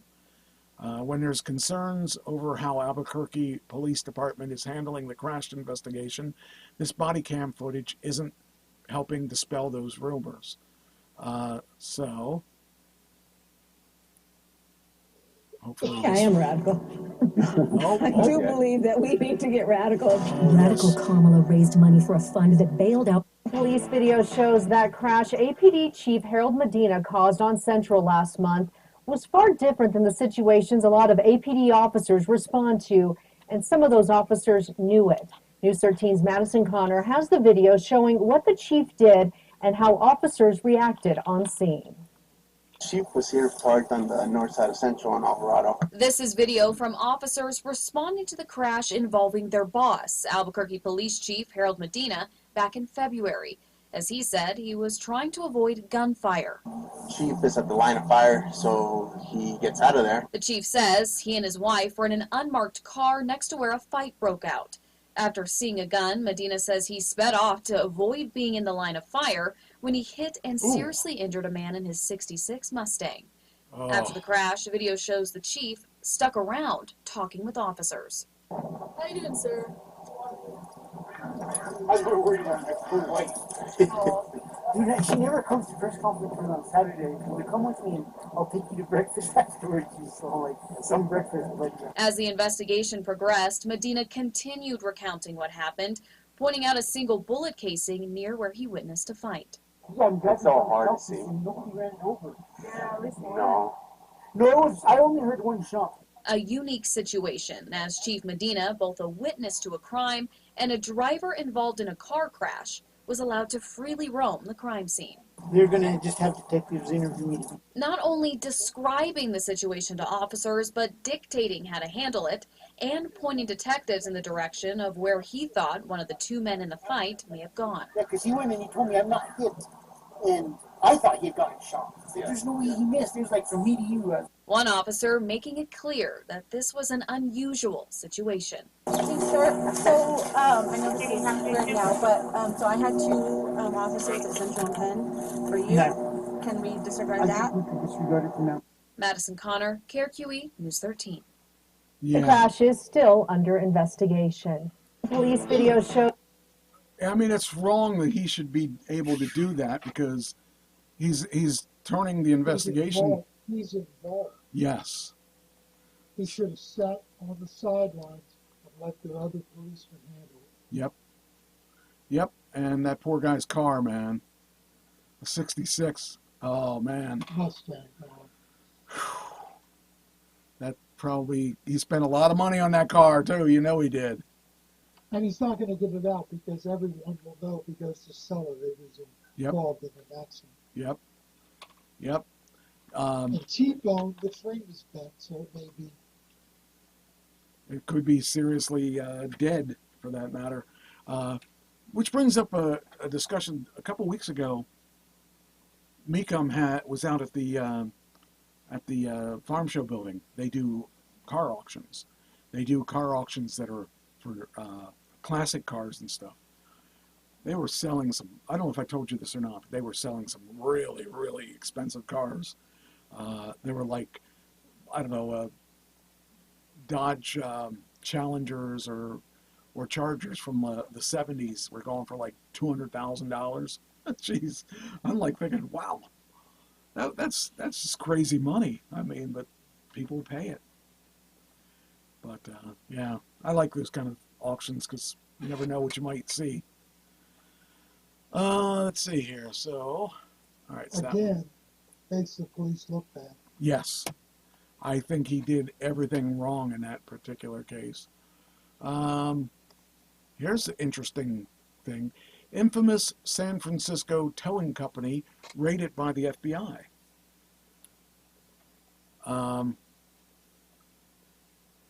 Earlier in the year, we covered a shocking story of out of San Francisco, of a tow truck that tried snatching a vehicle sitting at a red light with a family inside.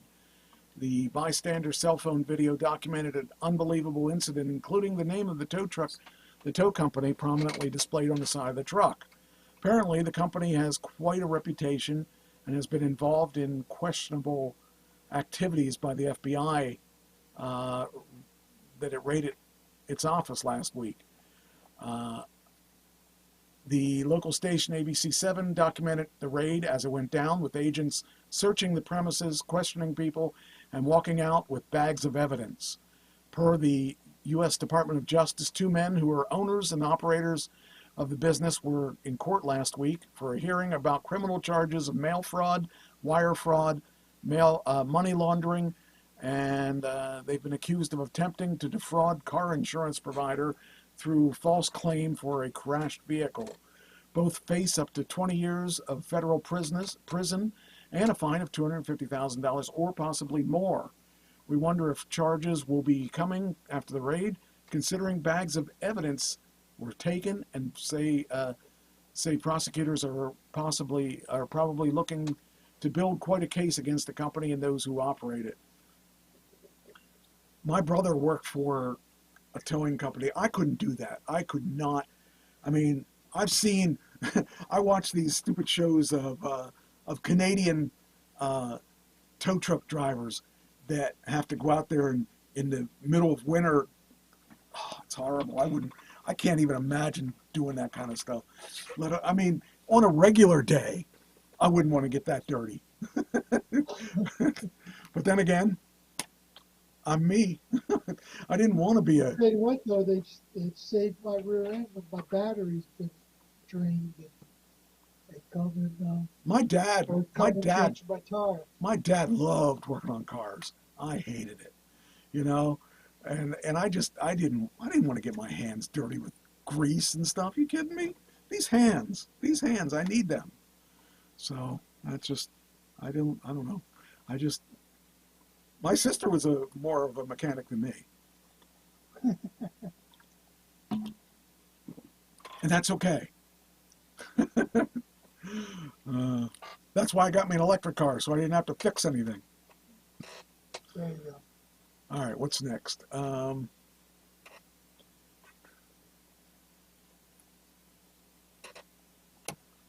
got... Oh, here you go.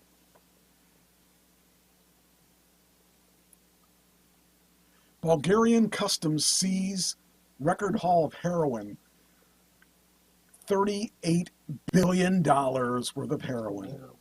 38 billion. I mean, I don't know. I don't know what that looks like what it looks like if you were to look at I don't know if that's just one giant crate of something, or it says here Bulgarian authorities have seized 436 kilograms, which is 960 pounds, of heroin at the black port of Burgas.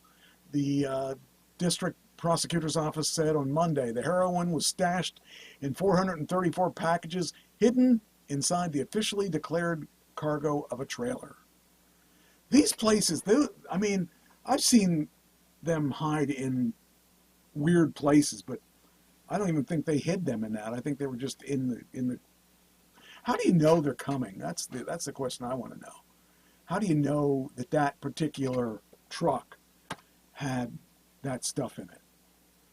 You know, I guess. Well, they have to go across borders, but I would imagine. I don't know. Well, not every truck is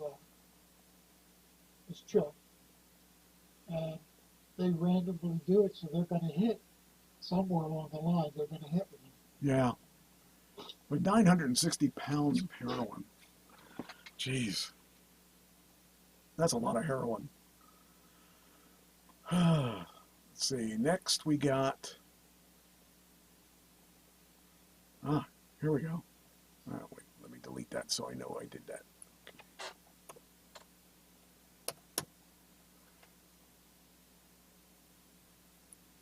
Suspect identified in $6,500 Victoria's Secret robbery.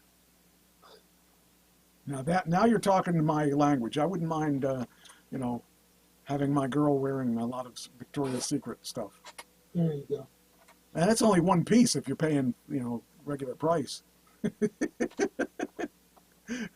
The smaller, the more money it costs. Not that my wife would wear it, but we can't afford Victoria's Secret. I can't either. I don't think with and that stuff is so, you have to be a size 0 in anyway. So Yeah, oh man, I just can't. And that was in Pennsylvania. It says police have identified the March robbery that resulted in $6,500 of stolen merchandise. According to Lower Allen Police, an arrest warrant has been issued for Lionel Johnson. Well, that's at least he's Johnson for him. 32, apparently being partnered to 3 other individuals who coordinated a robbery at Victoria's Secret at Capital City Mall. Police said the suspect was captured on video arriving in the same vehicle and entering the mall with 3 other individuals. All 4 suspects entered Victoria's Secret with empty bags and left with bags full of merchandise, worth $64.99 in total. Man, that's just, I don't know. That's a special low person for someone that's stealing from Victoria's Secret. It's not like you needed it to feed your family, You need it because you're horny, maybe. But let's see, what's it say? Wait a minute. Well, it might have a street value. Let's see here.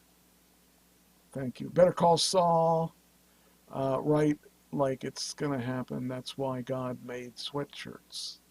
I guess she's talking about the buying Victoria's Secret for her. Hey, it's you're paying a lot for a little when you go to Victoria's Secret because it's a lot smaller than other places that have stuff. So, I don't know. What do we got next? Okay. Oh, this is a good one. A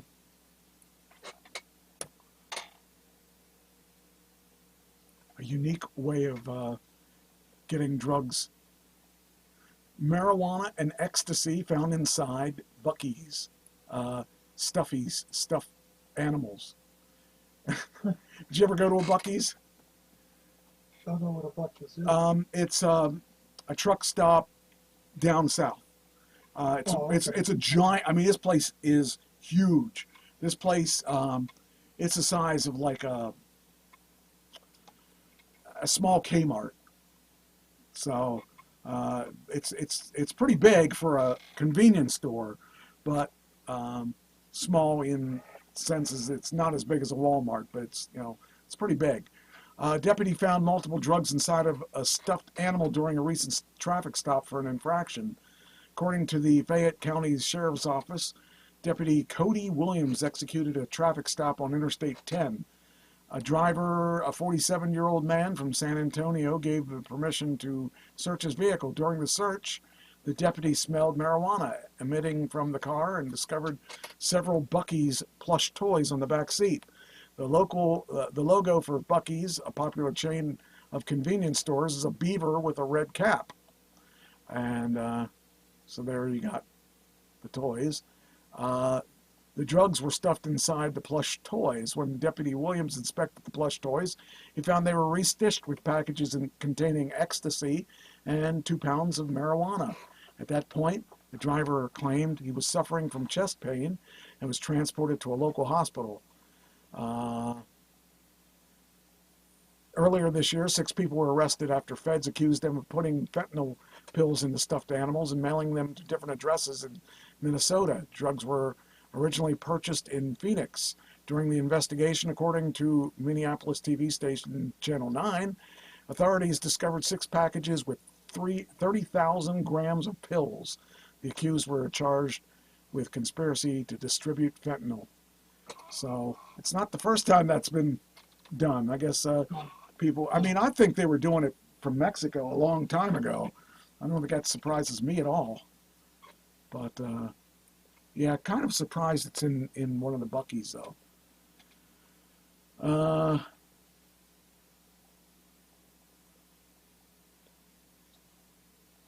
Oh, this was sad. Wife found dead before sentencing and husband slaying, died by ingesting antifreeze. That's not really a good way to drink. A woman was found dead hours before she was scheduled to be sentenced for killing her husband, died by suicide after ingesting antifreeze. It's got to be a better way than drinking antifreeze.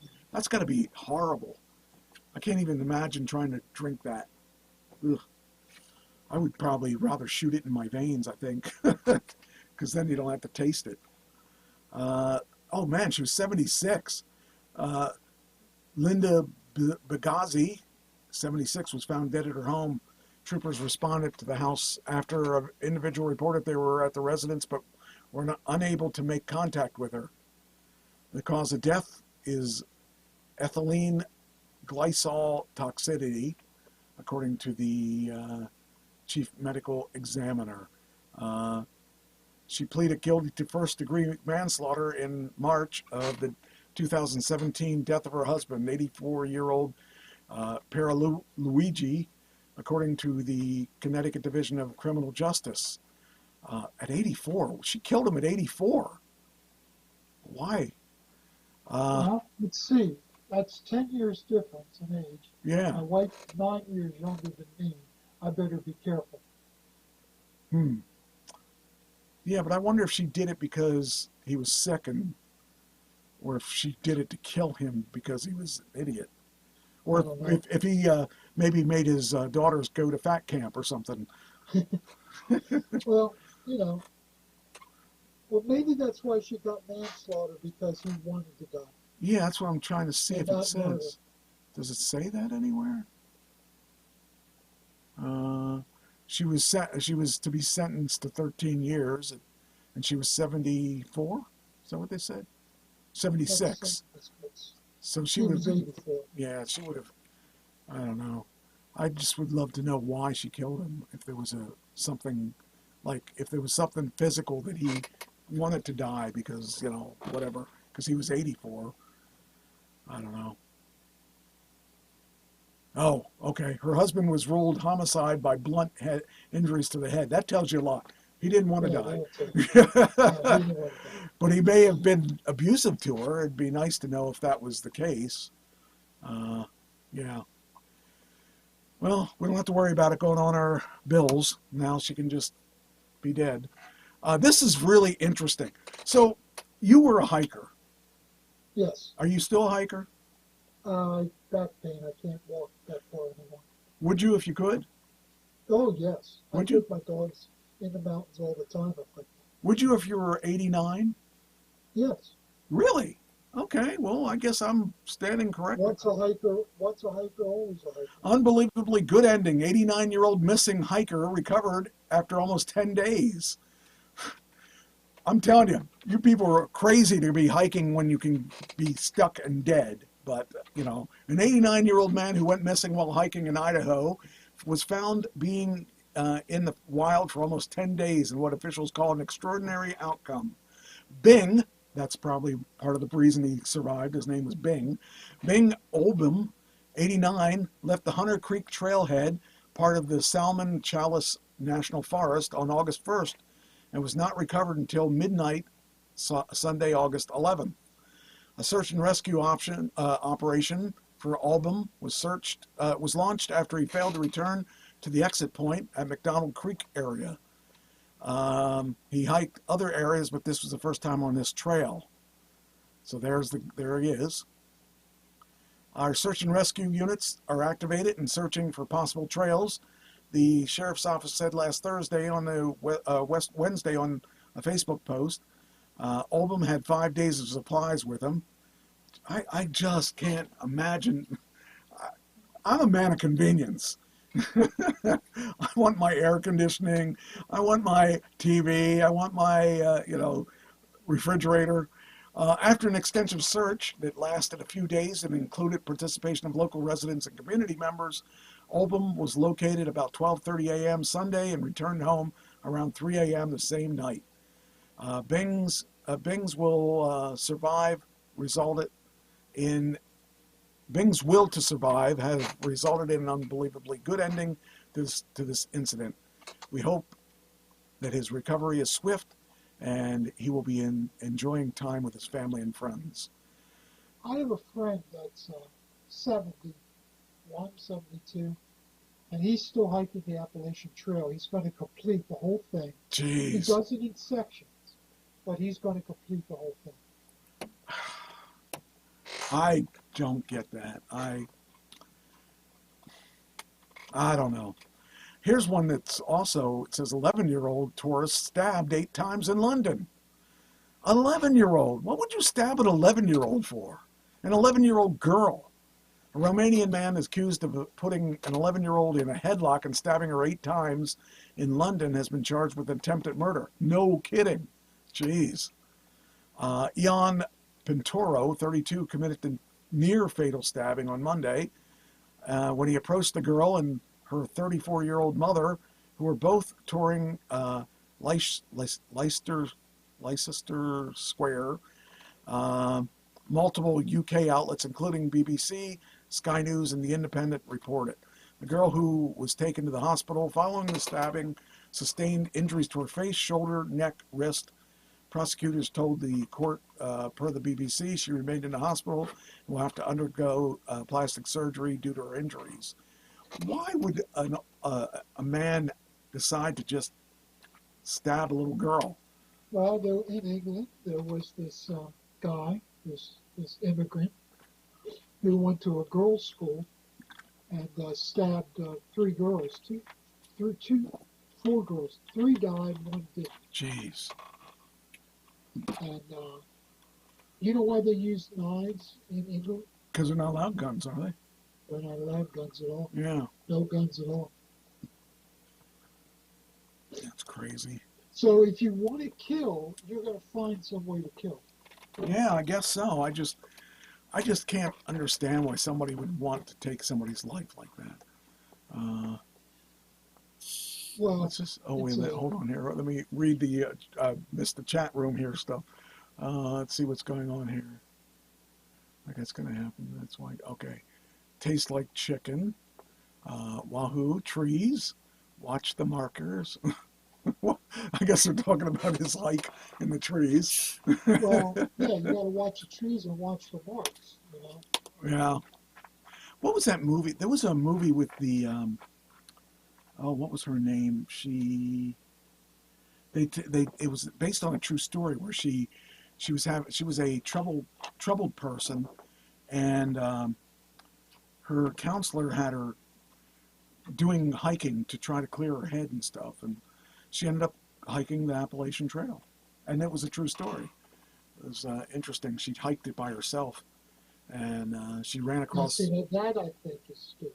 Yeah, well, it was kind of crazy because she ran into some crazy people, but I can't remember her name, but she's probably 20 years younger than us. I remember seeing it about, I'm going to say 10, probably about 15 years ago. It was a good movie. But anyway, I don't know. It's just too much. So a couple weeks ago, we had an article that we did about Graceland, where they had that somebody lent money to this guy and they didn't pay it back, so he wanted to sell Graceland. Well, there's a woman that actually saved Graceland from all of this, from the possible foreclosure. And I believe this is her. At the 11th hour on May in Memphis, Tennessee judge puts a halt to the process that could have been seen the famous estate of Elvis Presley auctioned off to the highest bidder. The whole episode was surreal and appeared to mark a sad postscript to the death of Lisa Marie Presley, the only child of the king of rock and roll, who died 16 months earlier. Graceland is a part of this community and well loved by this community and indeed around the world. The loss of the real estate would be considered irreparable harm. The judge issued an order after the notary public from Florida swore that she had never seen the loan documents that had been alleged to have been notarized and purportedly signed by Lisa Marie in her presence. The notary, Kimberly Philbrook, said she could never have imagined the following days and weeks that might look after her name became intertwined with the legacy and the famous home, Graceland. Where did they get my name? That's $1 million question, Philbrook said on ABC News in her first comments since the Graceland auction broke. I don't know where they got it. I wish I knew where they got it because I could tell them, look, I'm a victim in this. You did this to me too. She broke her silence last week, and my life was uprooted. My identity was stolen too. That's what a lot of people seem to forget. So this person here was the notary that said that she did not notarize that title. A former car dealership employee who also worked for the county office responsible for registering auto ownership papers, Philbrook, wound up in the spotlight when the business entity calling itself Nasosini Investments and Private Lending attempted to foreclose on Graceland. Nasani, I guess it is, Investments claimed that Lisa Marie took out $3.8 million loan before her death and agreed to use the Memphis landmark and tourist attraction as collateral.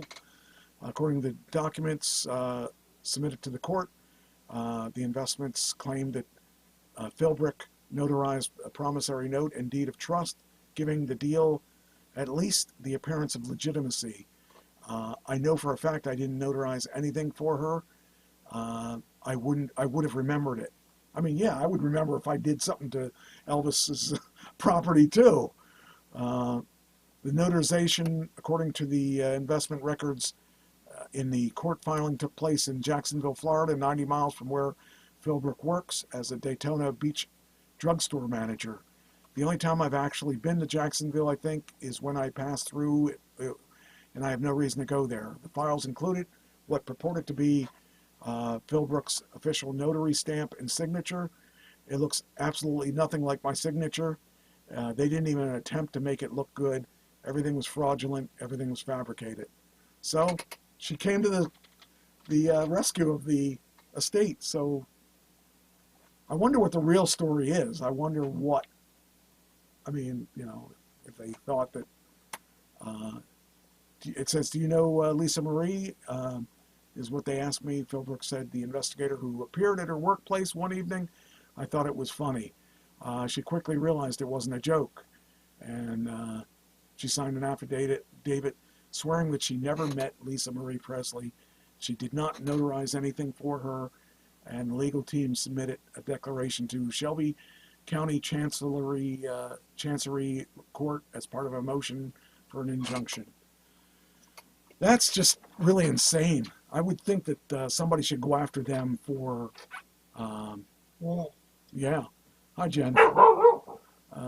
So yeah, I mean, that's just insane. I don't know. It's just crazy. It's funny, which she said that if she went to Graceland, she'd still have to pay $82 to get in. $82 just to go in there and visit Graceland. Whew. I don't want to see Graceland that much. I would like to see it, but I don't want $82 worth of seeing it. For $82, I better get an autograph from the king. So, all right, next. What do we got? He might still be in the bathroom. Right? He might be. All right, next. Oh, did you ever hear of the Double Arch? Yeah. It's a large McDonald's. No. Yeah, that's the. There's a large geological figure known as the Double Arch and the Toilet Bowl. It's in Utah. Did you ever hear of that? No. Okay, it's like a natural. It's this here. Oh, okay. Well, that collapsed, so it's no longer there. Well, yeah, that saved me from taking a trip. Yeah, I was going to go out there tomorrow. It now looks like this, I believe. But that's kind of a shame, because that's that's kind of one of those things that you just, it's kind of cool to see. So that's, yeah. So that, this is a large geological feature in southern Utah known as the Double Arch. The hole in the roof, sometimes as the toilet bowl, has collapsed.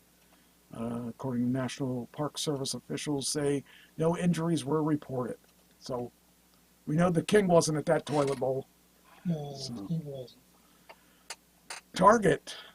Candy sold at Target, Walmart, and Dollar General are being recalled due to salmonella. It's hard to imagine. Let's see here. Due to salmonella. Oh, come on. I thought I turned this off. Did I not do this? It is turned off. It's turned off, you dummy. Oh, it isn't disabled? Now it is. Okay. Now it should be okay. I turned off my ad blocker on a lot of these things because they just won't work. But the ad blocker works on a lot of things, so I'd like to have it on for some things. Anyway, it says Palmer Candy in Sioux City, Iowa is recalling its white-coated confectionery items because they have the potential to be contaminated with salmonella, an organism that can cause serious and sometimes fatal infections in young children, frail or elderly people. And sometimes, yeah, like us. and others weakened with immune systems. Palmer County, Palmer Candy was notified by its liquid coating supplier that there was a potential for contamination with salmonella, from another ingredient that was potentially contaminated with one of their suppliers. The recall was classified as Class I recall, the highest risk level. So if you ever wanted to know what the highest risk level, there you go.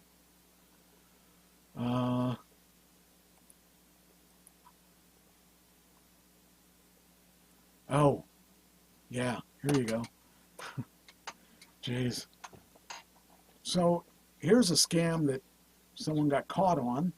It took them a couple years before they got it, but the person's a cafeteria worker, and they order supplies. So they're in trouble for chicken wings. Cafeteria worker sentenced to 9 years in prison for stealing $1.5 million worth of chicken wings. How would you like to be that person? What are you in jail for? I killed a bunch of people. What are you in for? I stole chicken wings. Yeah. Vera Liddell was charged with theft and operating a criminal enterprise. An Illinois cafeteria worker is heading to prison after stealing $1.5 million worth of chicken wings from a school district. On Friday, August 9th, former Harvey School District Director Vera Liddell pleaded guilty to the crime. She was charged with theft and operating a criminal enterprise. The outlet's has been sentenced to 9 years in prison. I just can't even imagine. You know, Mike, I have to say, the accountants in the school district weren't doing their job. How in the world did she get by with that much theft? Yes. Without somebody noticing? That's the thing I don't understand is how did that happen? You know, that's a lot of chicken wings. Of course, not in today's economy. 4 years ago, it would have been a lot of chicken wings. now it's half that amount of chicken wings. But somebody somewhere should have caught the fact that there's no way kids are eating that many chicken wings. Yeah, how do you account for it on the spreadsheet? I mean, there's got to be. I guess that's how they caught her. I would imagine. She's 68. What an idiot! You could have. Now you lost your pension. You went to jail. You know, she should have retired 2 years ago. It says here she was discovered. Liddell's theft was discovered after the district's food service department exceeded its annual budget of They exceeded the annual budget by $300,000 mid-year. Court's records obtained said that the school worker was accused of ordering more than 11,000 cases of chicken wings. The food was meant to be used for take-home meals for students who were learning remotely during COVID-19. Jeez. And the massive fraud began at the height of COVID during a time when students were not allowed to physically be present at the school. And even though the children were learning remotely, the school district continued to provide meals for the students that their families could pick up. Jeez. Okay, so I've run $1 million operations. Yeah. I get printouts every month. Okay. I look at the budget, each line item every month. I would have seen overages the first month. You want? Yeah. Why did it take half a year? That's a good question. You know, it's just ridiculous that she actually. Somebody wasn't doing their job. Yeah. Yeah, it just doesn't. I just can't even fathom. That doesn't make any sense at all to me. I don't know. I don't know. When let me ask you a question. When you sleep at night, do you wake up at same time every night? Like I go to sleep at roughly 2 o'clock in the morning. I always wake up around 4 o'clock and 6 o'clock. It varies. But you do have, like it says, why do some people wake up at 3 or 4 in the morning? Here's why. I didn't read this, so I don't know why. The modern world's so marked up with political divides and rampant misinformation that it's led to a creation of a new term called reality gap. Is that the right article? Doesn't sound like that. Oh, that is the right article. It doesn't sound like the right explanation. But even when I can't agree on things like whether the entire country is being run by a group of Satan-worshipping pedophiles or not, there are things we all know are true. Vaccines don't cause autism. Nessie is real, or 3 and 4 a.m. in the morning is the worst time to be awake. As a cognitive therapist, I sometimes joke the only thing good about 3 a.m. is 3 a.m. waking is that it gives us a vivid example of catastrophizing. Never heard that word before. Catastrophizing. Okay, that's Michael. That's when everything is at its worst. Oh, okay. You go immediately to the worst scenario. Okay. All right. Well, now I've just learned something. You know people. I know you know people like that. I do know a lot of people like that. Waking and worrying at 3 a.m. is very understandable and very human, he continued in his article, but in my opinion, not a great habit to get into. But what's behind this collective wee hours waking? If you regularly find yourself staring at the ceiling at 3 or 4 in the morning, you're in good company. It's a phenomenon reported around the world in one in 3 of us, and probably more since the pandemic started. That's because, according to sleep experts, there are ruminations. We got a lot of big words in this one. because you know what rumination is? No, I do not. I think ruminations is where I am when I walk into a room. Nope. In a nation. I understand that. It's a rumination and you walk into a room. Very good. See, I do know something. Ruminating is where thoughts in your head just keep going and going over and over. Oh, I've had that. Again. Yeah, I don't have that anymore. You just can't let it go. Somebody does something to you and you just can't let it go. That's before Or you have a fear.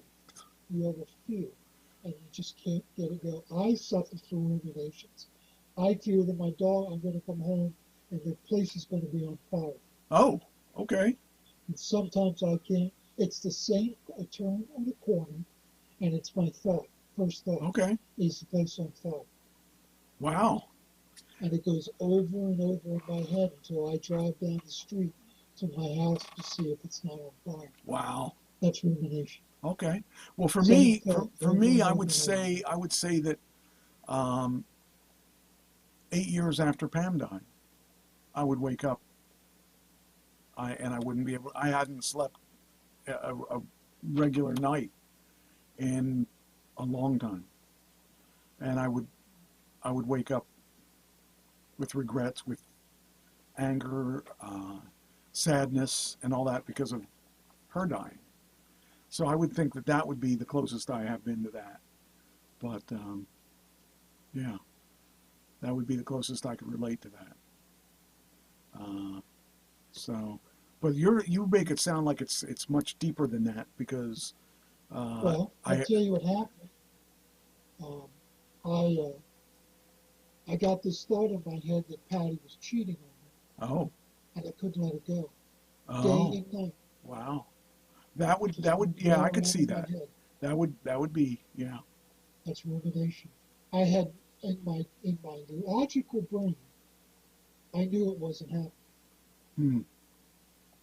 For me, it was like I couldn't let the thought go. When she was alive, I would have to get up and actually physically see that she's still breathing, because I would stay awake at night, especially when she was getting sicker and sicker. It was harder to sleep because I knew sooner or later. That must have been horrible. It was. There were nights I would cry because even though she was still alive, it's like I didn't know if I should pray for her to die or be glad she's alive. But I knew how much she was suffering, so like there were times that I would pray that she would die just because I knew that it was it was just too much. There was a point where it was a point where it was too much. When she wasn't the person that I married, and I didn't know how to handle things. So as she got sicker, it got worse, and I got sleeping worse and worse. And yeah. Anyway, so now we know what ruminations is. Let's see, there it is. Okay. So it says here, that's because according to sleep experts, these early ruminations are related to stress, though not quite directly. Being stressed doesn't make us wake up more in the night, but it does make us more aware of it happening. We actually wake up many times each night, and light sleep is more common in the second half of the night. When sleep is going well for us, we are simply unaware of these awakenings, but a bit of stress, and there is a good chance that the waking will become fully self-aware state. And the stress isn't the only factor that can jolt us awake at 3 a.m. Erratic schedules, doom scrolling, even a lack of fresh air can muddy our sleep hygiene. One thing that I did notice is that one of the things I used to do when I'd wake up is the first thing I'd do is I'd grab my phone, see if there were any messages I missed. Then I'd be wide awake, and I'm like, why did I do that? And I put my phone down, now I can't go to sleep. So I learned that if I wake up, do not touch that phone, because that phone will keep me awake. And once I learned that, I was able to get away from the ruminations that anything that's in that phone, it can wait till morning. First thing I do in the morning, when I wake up, I have the phone on my chest. First thing I do in the morning is look at it because it helps me wake up. Okay. Because once I start staring at the phone, and checking the news and checking my messages from the notifications. Yep, I don't do that. I'm wide awake. It's better than coffee. I will not pick my phone up unless it's a reasonable time, and I know that I'll be okay if I get up, because I know, because I did that for so long, that was one of the reasons I couldn't sleep, because I would wake up and I'd have to look at that phone, and no good can come out of looking at that phone. But when she was alive, I'd look at the phone to make sure she didn't send me any messages saying help, I've fallen, or I need something or something like that. But well, see, that's different. That's different. But that's I personally, she says the term for complex PTSD. I don't know I'm not sure what she's referring to on that. Maybe, well, you probably had something. Well, I definitely had some serious, it took me a long time, and a lot of things, and I just finally had to say, look, I've got to make a difference. I got to clear this stuff up. And if I had to do it all over again, I would have gone through counseling. I refused to go to counseling at that point because I thought I could do it myself. And I did do it myself, but it took a long time to do it myself. It would have been a lot easier for me to fight with a counselor and say, no, that's not the way it is, and have them tell me it is, and have me fight about it, and then eventually I could have done it in 6 years rather than 8. Because after all, I'm stubborn like that. But anyway, well, darn. It's another night. Yeah. I didn't really, that kind of sucks. I hate when this show's over. I think I want to show you this one video I found on Twitter as a final video. It's a shadow boxing crab. I find the weirdest stuff out there. Hope this is the one. I think this is the one. Hopefully it's still there. There he is. Okay. Whoop, I hit the wrong thing. Dang, nabbit. Stop. No. Okay. All right. Okay. There's a crab right here. Let's see if we can make it bigger. Okay, you see the crab? Yeah. Okay, he's got a shadow box now. I think.